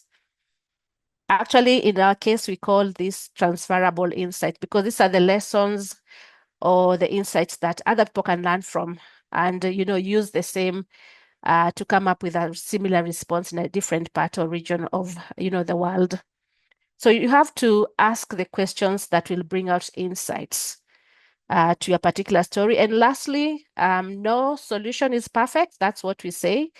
So if no solution is perfect and you do not want your story to sound like a PR story or to sound like you're hero worshipping or an advocacy story, then you also have to include limitations. So in case of limitation, looking at the challenges, what challenges do this particular response have? For instance, if it's a walkway that has been constructed and you're covering a stories about how that walkway has prevented quite a number of crashes in that particular locality, then what limitations does that particular walkway have? Are we talking about the cost of, putting it up? Is it about where it has been located? Is it about, it can only be found in that particular region and other regions are not benefiting from it? So you have to include the shortcomings of that particular response. So why this for? As I had explained, response, if the response is worth featuring, it's worth its own story. So always think about systemic responses, not kind acts by individual or groups affecting many people. Number evidence aren't results what make a story newsworthy. As I mentioned earlier on, data, qualitative, insights, what can we show that others can learn from, fulfilling our mission to serve society? And finally, limitation, make the story journalism, examining the response, not promoting it.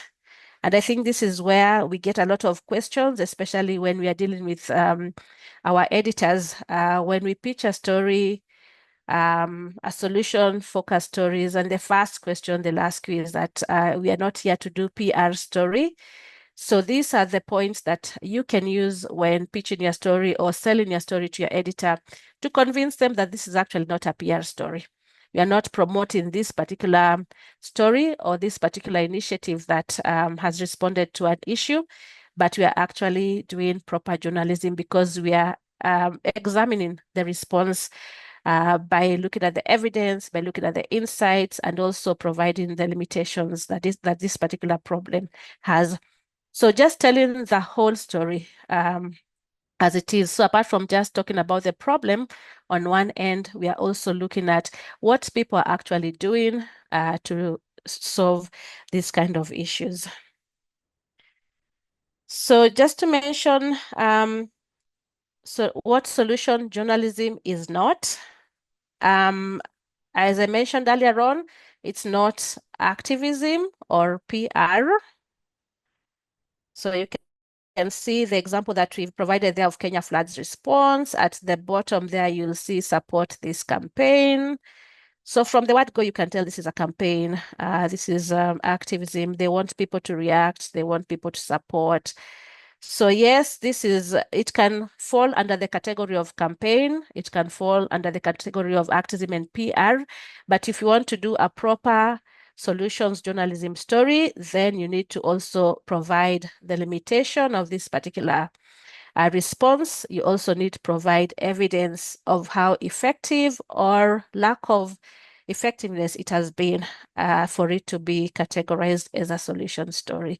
So always think about the 4 pillars when you're working on the story. If one of them is missing, then definitely that cannot be a solution story.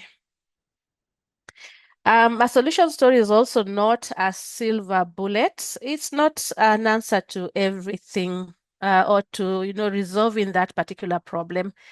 If you look at this headline, talks about this new technology can help South African schools still struggling with pit latrines.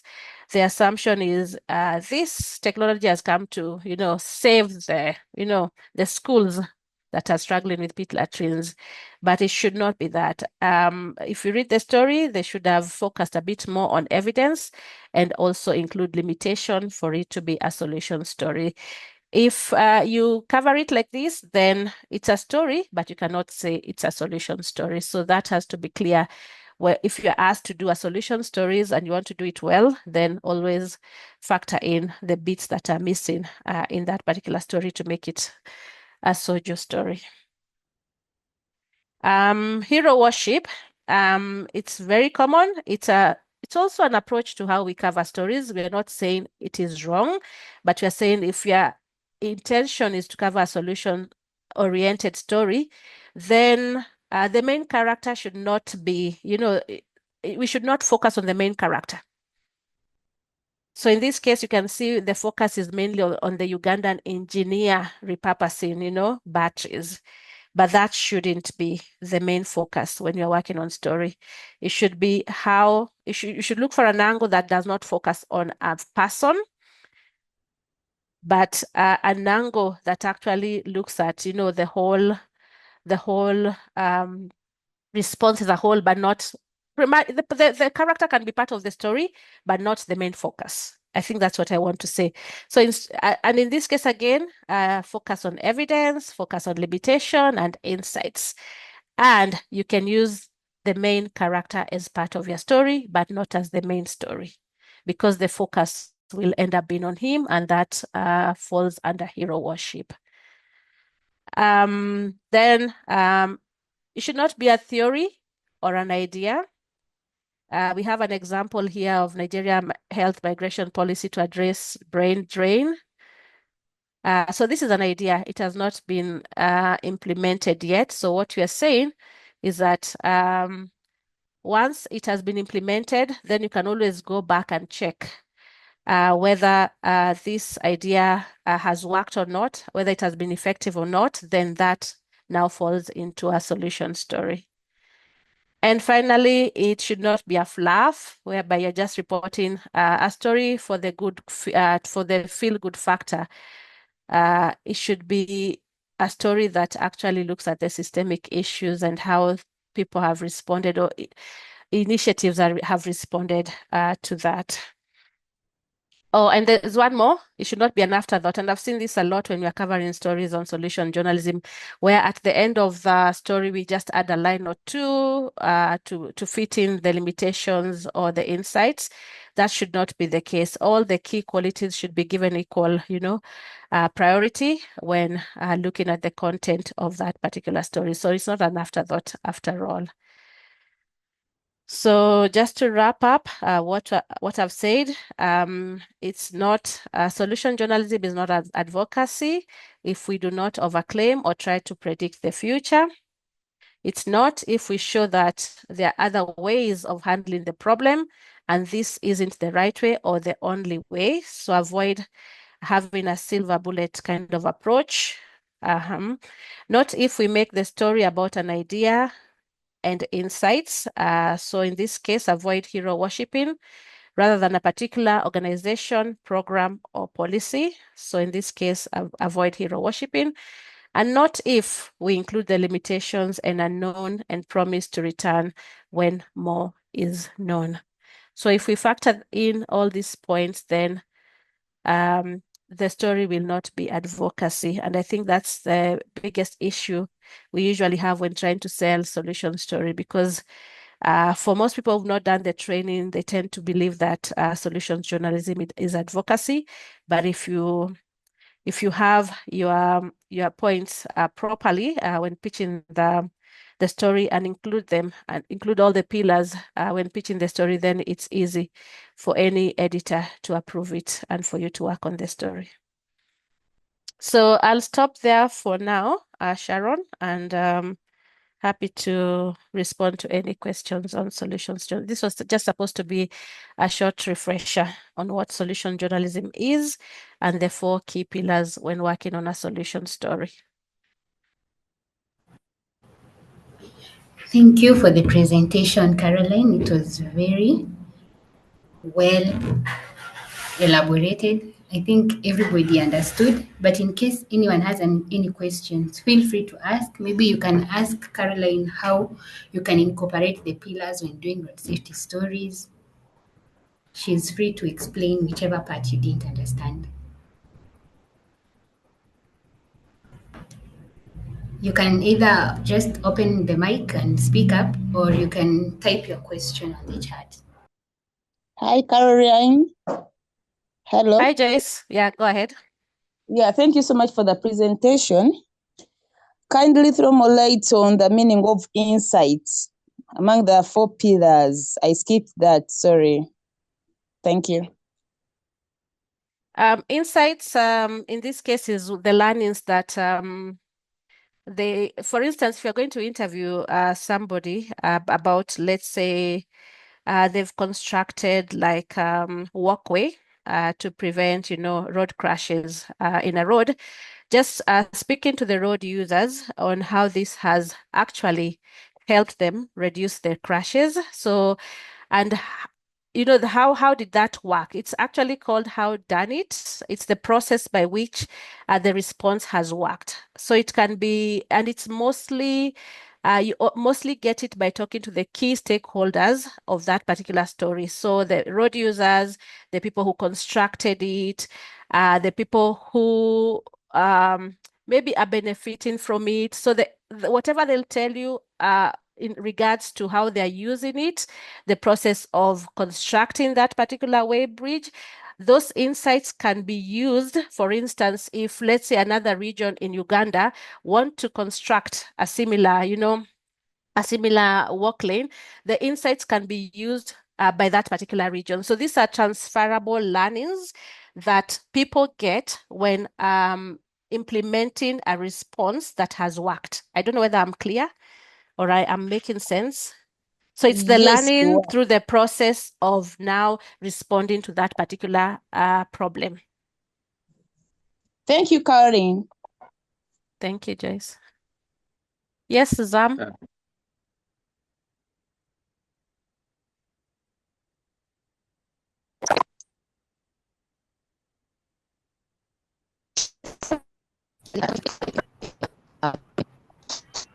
Zam, we can't hear you. You're breaking.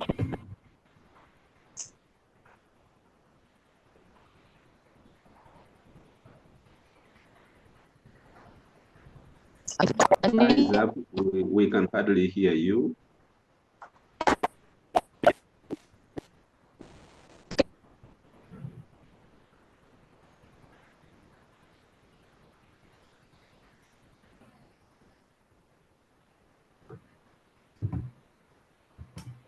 Oh, sorry, as she works on her audio.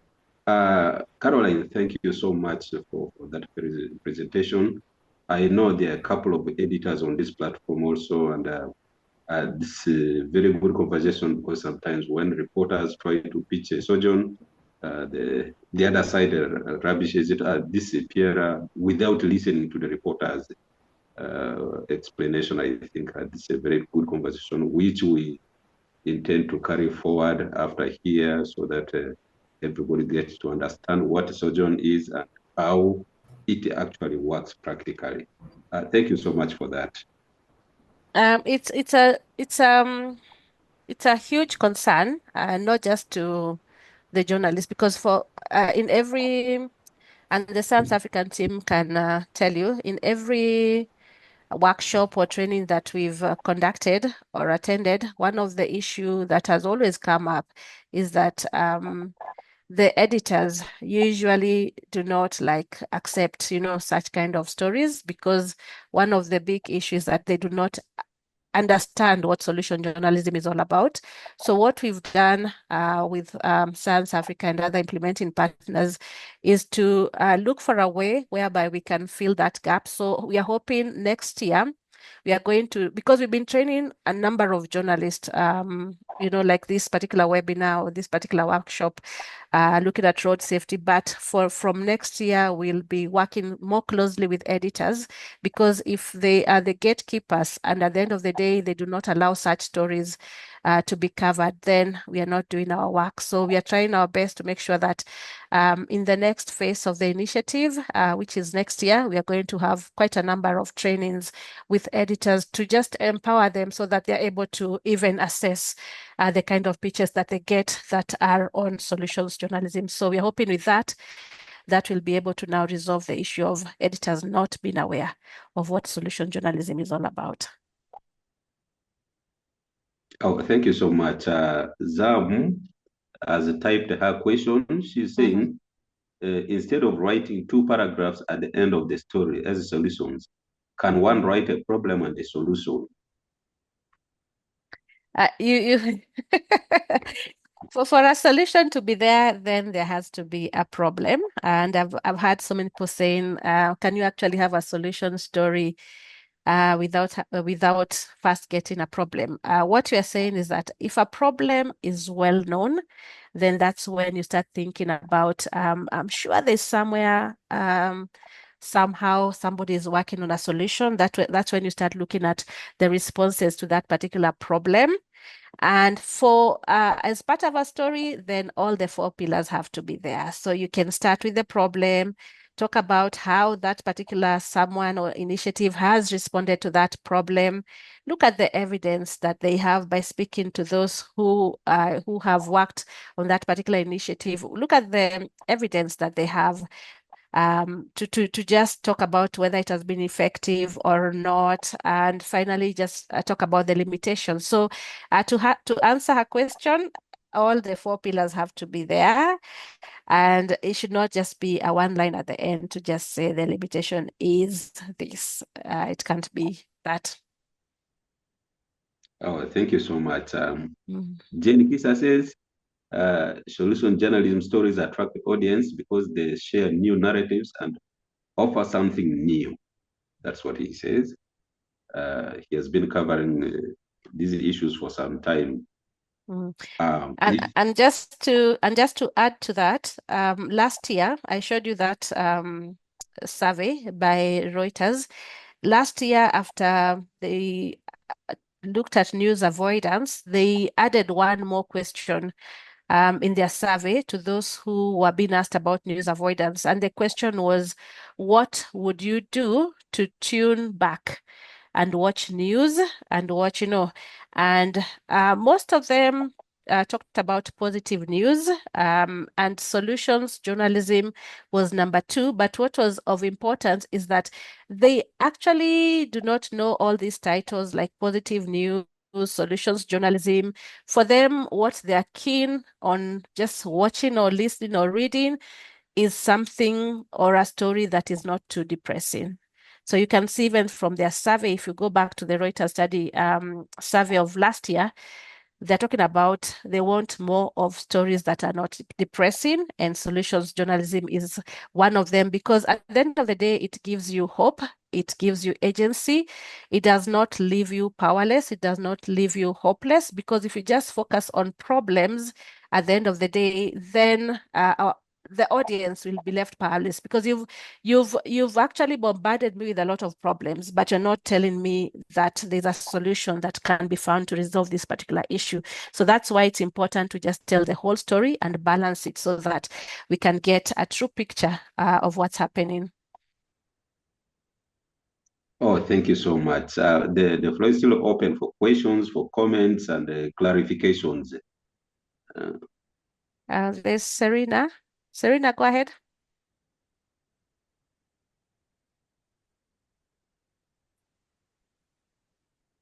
Serena, you can unmute and ask your question.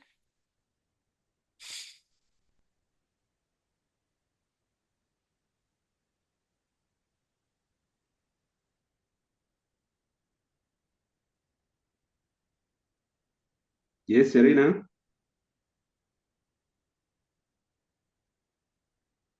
Kindly unmute yourself and ask your question.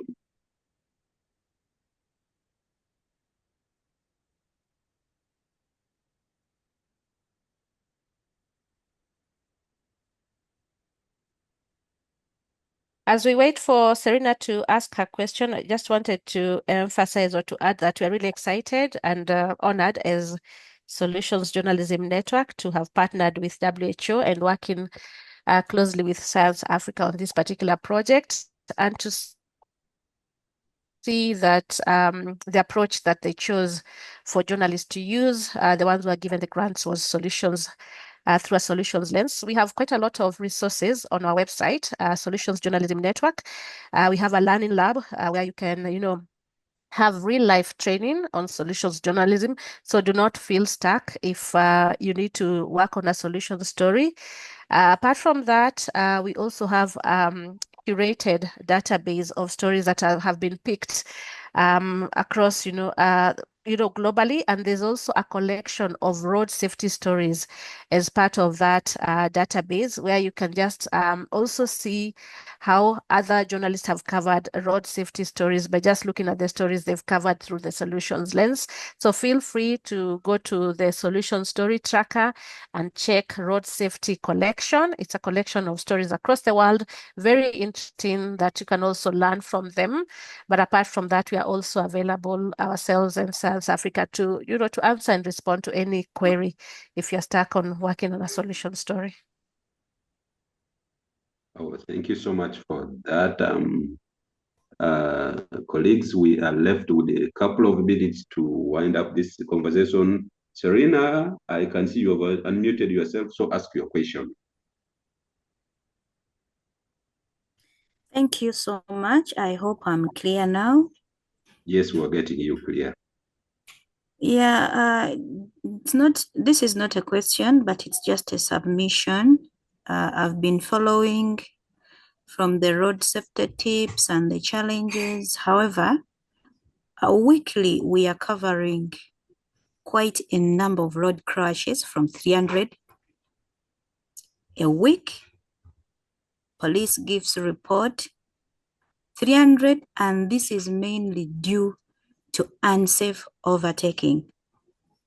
One thing that I've realized with us Ugandans is ignorance sometimes. The laws are there, but you might find that our drivers do not even know the road signs. One day I was taken by a border guy.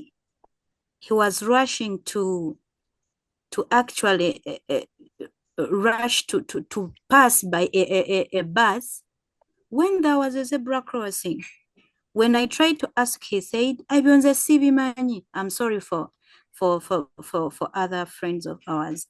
So there is a lot more of sensitization and mindset change for us as Ugandans to adapt to these things. Secondly, about solutions journalism, we've had challenges as journalists in Uganda, challenges of sourcing. People have problems, but you might find that they fear to speak. They have issues. Right now we have cases pending, but people fear to speak.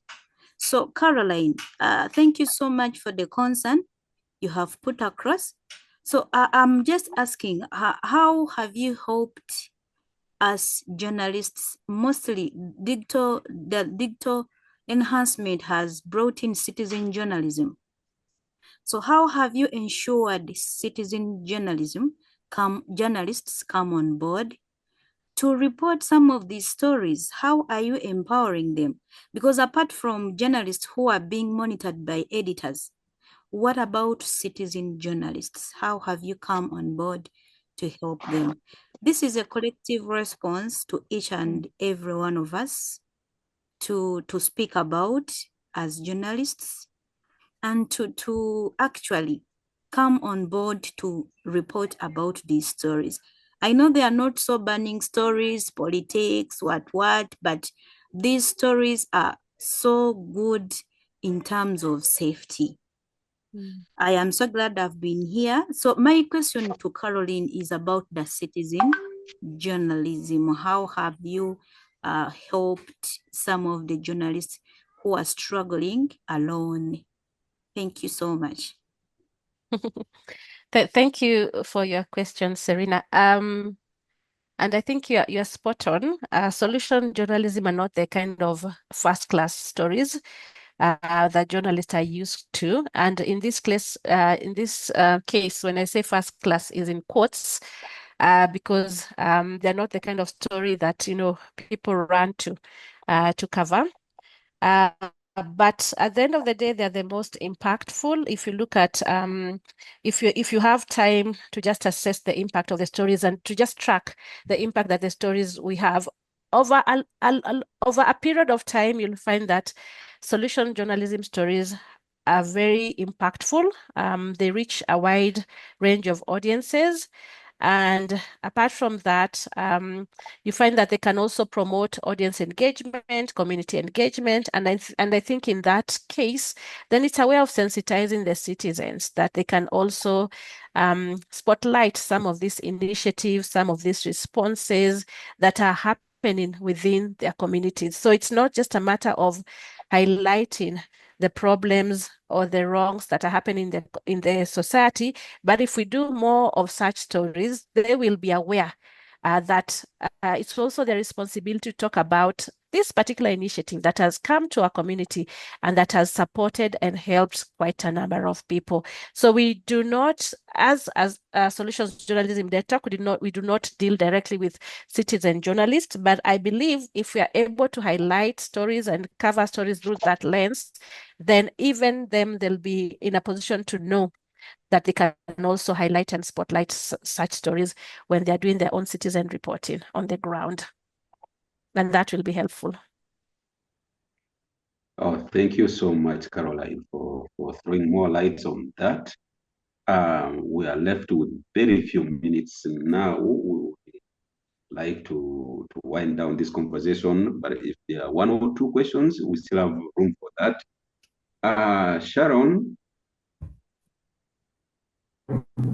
Yes, Franklin. Yes, as we wind it down, would you love to take the lead in the last bit of the session? Yes. Okay. Hello. The floor is yours. So basically, for the Ugandan team that you are working with on this project, most of you have managed to do their stories and to share links. Sharon? Yes. Yes, Caroline. No, this is Vivian. Oh, sorry. Yes, Vivian. I wanted to find out the solution story tracker. Did you say it's on who website or Science Africa? Which website exactly? Okay, let me just let me share my screen, then I can show you how to get it. Just if you allow me, Sharon, I can do that very briefly. Yeah, Thank you can. you. Okay, I'm sharing. Just a second. Let me just a second. Okay. So the tracker. Are you able to see my screen? Yeah. So this is the Solutions Journalism Network website. So you can just type solutionjournalism.org and it will take you there. So if you look at the icons, if you want support to track impact of the stories that you are covering through a solutions lens, then you can come to this icon. This is the Learning Lab that I mentioned. And it has quite a lot of resources, toolkits, and guides for journalists, who are starting out, for journalists who are experienced. So you just need to check which one suits you. And there are some that are thematic. So if you're covering a story on road safety, you can just look for, training on that. But apart from that, you mentioned Solution Story Tracker. So this is the where you can get all the stories that have been curated by Solutions Journalism Network. All these stories, 16,600, have been produced by 9,400 journalists from 2,100 news outlets from 96 countries. So you can get them here. So if you want advanced search, you come here and look for stories on road safety. So there's quite a number. So if you have time, you can just go through the sites and see the stories that are there. So there's apart from that, you can find stories in different languages. For us in our region, there are stories in Swahili, but there are also stories in English. So if you want to come to where our initiative lies, then you have the Africa Solutions on Africa Soil. So this is where you're going to get all the stories from Africa. And there is also a collection. If you see collection, there is also a collection on road safety. So you can check it out and see most of them are not from Africa. So you can just check it out and see what kind of stories they are working on. And this will just give you an example of how you can also work on solution stories. I hope I've answered your question. Yes, thank you. You're welcome.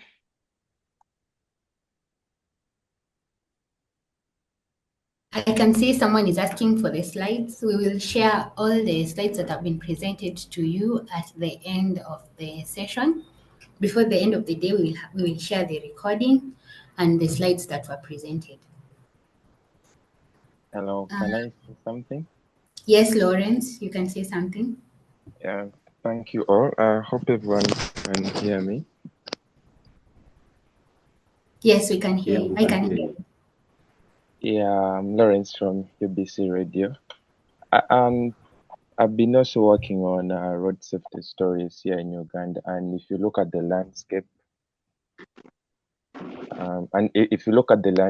here back in Uganda, you see the nature of our roads. For example, I can take the Kampala Jinja Road. This road was not constructed 10 years or it's 40, 30 years ago construction. And most of these technologies, new road use technologies are not installed, were not in place. And you can follow up the road and you'll never see a zebra crossing. If you see one, then it is one or two lanes that are very shallow for a road user to see. And that zebra crossing is 5 miles. For example, for people in Kampala, if you're using Jinja Road, as you live in Kampala Road, before you reach one police post, there is a zebra crossing very far, and there are people who need to cross the road in the closest areas around. So I think currently the government, the roads that are being worked on, government doesn't have enough resources in place to put in all these new pathways for the pedestrians. If even the roads that are being worked on do not have these pathways.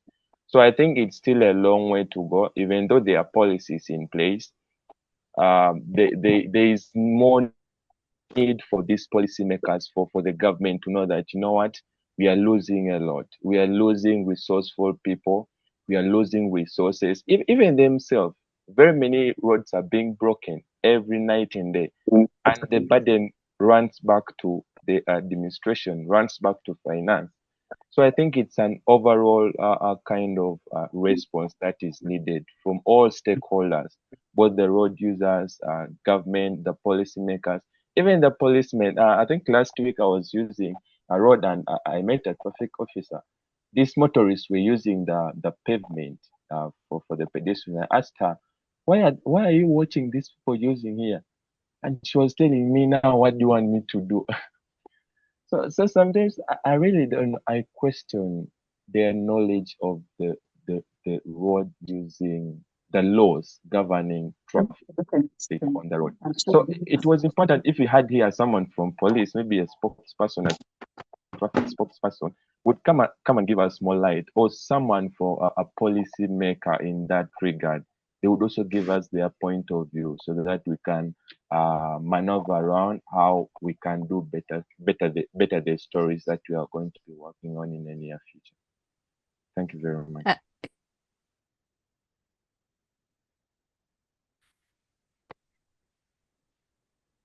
Hello? Yeah, I think I beg to submit. Okay. Yeah, and I think that's where you come in as journalist, because at the end of the day, as journalists, our role is to hold governments to account. And solution journalism is one way of holding governments to account. I did not mention it earlier on in my presentation, but another way of covering solutions journalism is that you also need to look at where a response, you're talking about a pathway, a region that has no single pathway or very few pathways. You can now look at a region that has, done it successfully, use that to now cover that story of pathway and question the authorities in your region. If, for instance, Ginger has perfected or has successfully managed to come up with pathways in their region and they have the similar resources to where you are, how come this particular region is unable to do that? So we also use other regions to compare and to also cover solutions journalism. And that has been one of the most effective ways of holding governments to account at the end of the day.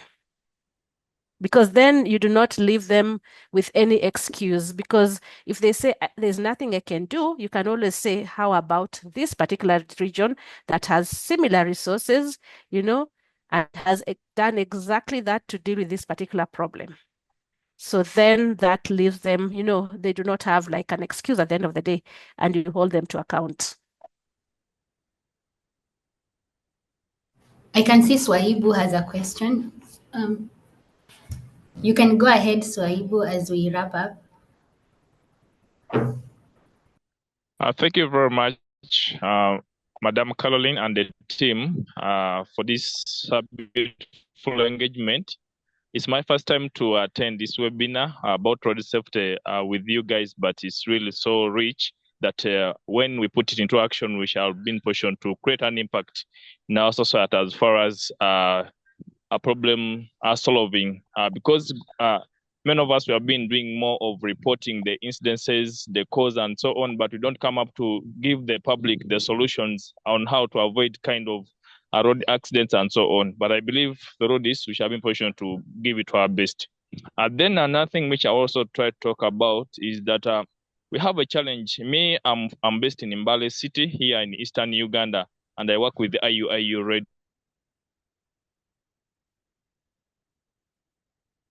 Islamic University in Uganda Radio. But that most of the roads in Mbale City, they are very narrow to accommodate the capacity of vehicles and other means which use them. You find that pathway, the lane which is supposed to be taken by only cars, it's fixed in with motorcycles, bicycles. Why?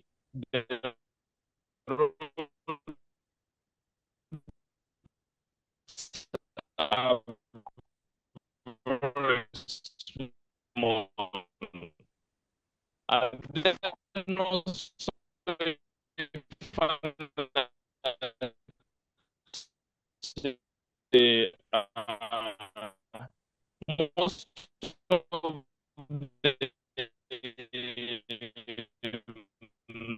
of the road signs, you find that in sign or what of road signs. At the end of the day, when someone who's driving can't see it, so we request that next time let us, so that they can also try to come to things more road signs. And also sometimes in Valley City, we are no longer in the municipality, we are no longer in the district. We have a number of big population, whereby the roads we are still having small, that they can't accommodate the bigger number which is there currently. Then also, lastly, as I conclude, we have a challenge with motorcycle riders. You find that may host a police show where I host police guys and the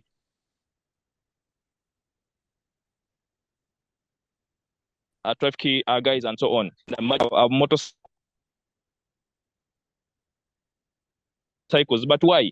This is why dropping out of school. They are learning motorcycles from their villages. Tomorrow we are getting them on the roads riding without knowing how to use the road. They don't know what it means for them, as long as they know how to set off with a motorcycle. They don't take consent to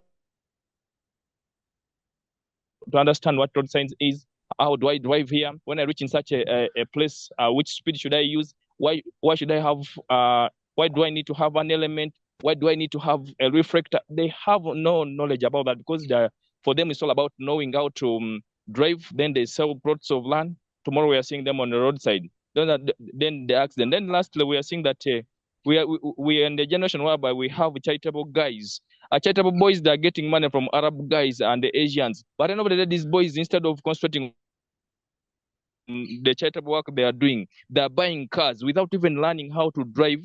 They're just trained by their colleagues. I don't know that we are seeing them on the roads. That's why you're finding a number of road accidents in Mbale City and alongside Sironko route, which takes to Kapchora, because of those charitable boys which we have in the country who are fond of buying cars without learning the procedures on how to drive and road safety. Based on the knowledge we are getting, we shall be in position to empower our public. Thank you. I remain with Six Web, working with IUIU Radio in Mbale City.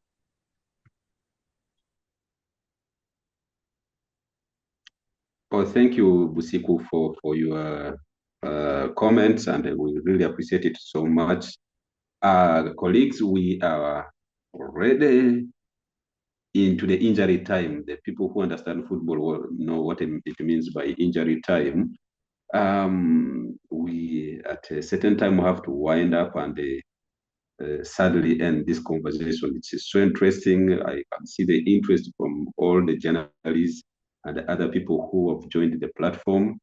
It gives me pleasure that we can continue with these conversations further. Even after here, we will have more conversations as we keep on advocating for road safety on our roads and all the things that happen. To let you know, one of our other alumni of the other training, not the latest one, Sarah Mawerere, also joined us. Sarah, you're welcome. We first did the first training with Sarah and the other colleagues from Uganda, and we've been in close touch since then.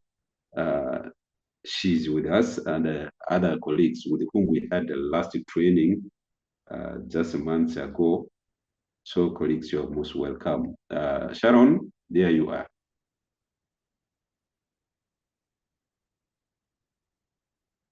Engagement. Oh, thank you so much, Franklin. It was a good engagement with the Ugandan team.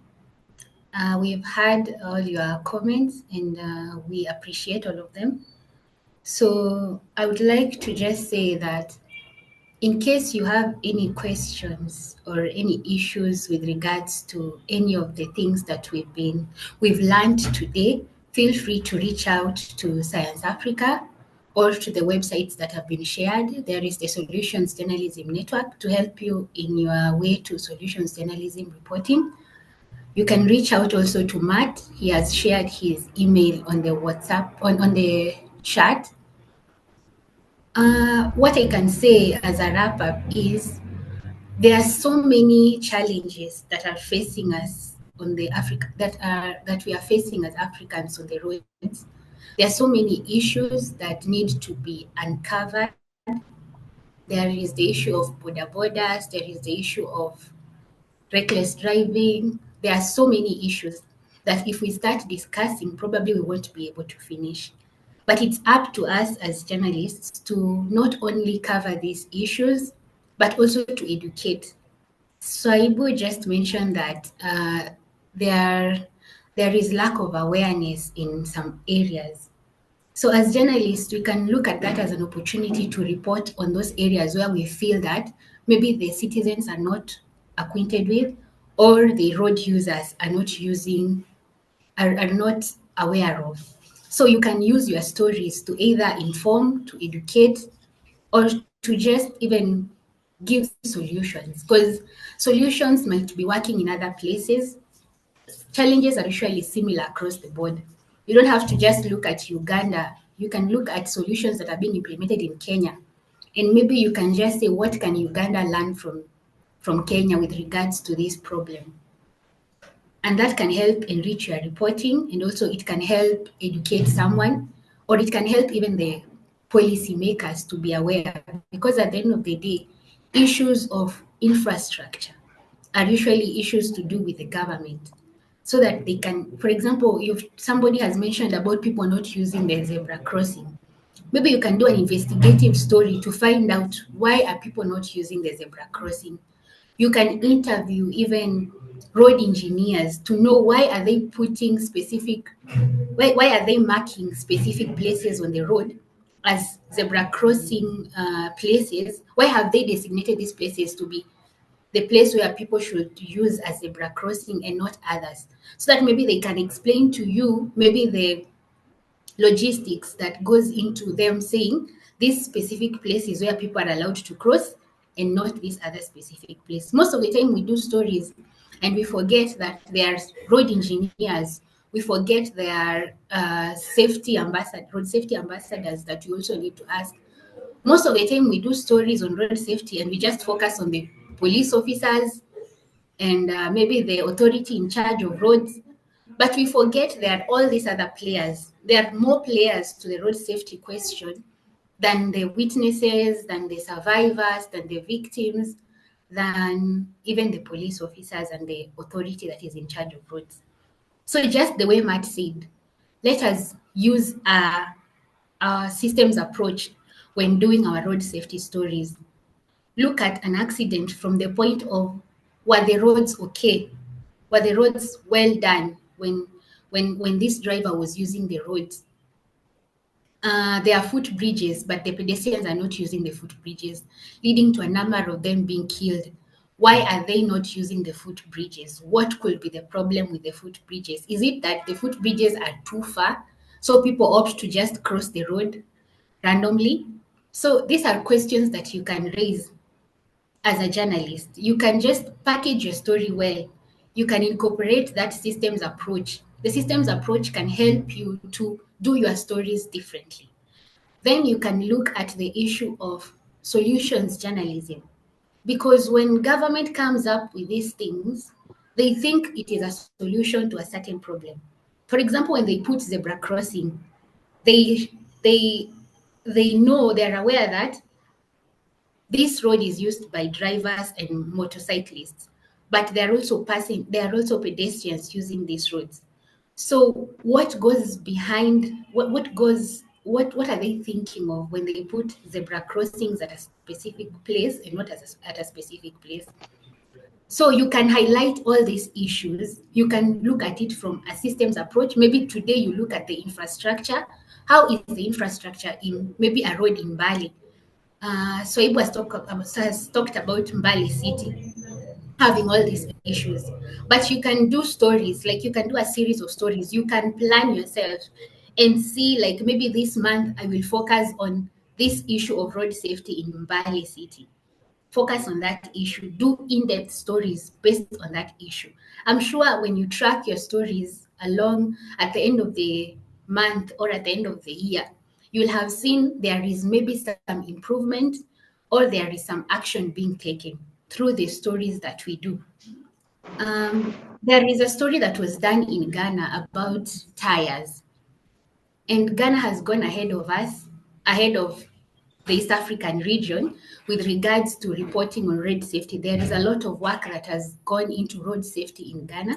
So maybe we can look at Ghana as a country that is ahead of us in terms of road safety reporting and see how can we report differently as East Africans, not just Uganda, but also as people from other regions within East Africa.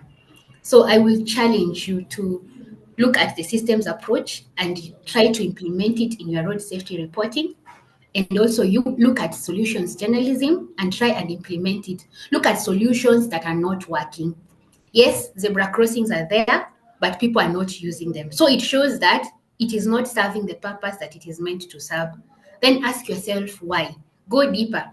Interview people, interview engineers, interview all these experts that are there and get varied opinions that you can share with your audiences. So from us as Science Africa, thank you so much for taking your time to join us. We usually have calls, some calls for solutions reporting. I've seen someone raise an issue if we usually have such trainings. We have such trainings. We usually put out calls, so you can follow us on our Twitter handle at Science Africa 5. You can also look at our website on Africa Health Solutions Journalism Initiative. We will share all this information with you, and we will share also the slides and the presentations that were made today before the day ends. Thank you so much for joining us. Have a good day. Bye from us. Thank you so much, Sharon, and everyone who has attended this conversation. From here, we'll continue to engage. Somebody who has been hiding all this time finally has appeared. Yes, in fact, sorry for interjecting. I just wanted to remind the participants, please remember to fill in your details on the registration. That's all. Thank you. Yeah, and those that have not been able to fill, they can just put it on the chat. We will be able to share with you the details, more details. Thank you. Thank you so much. If you need any help, I am available in Uganda, and we can always work as a team. Thank you so much, and bye for now.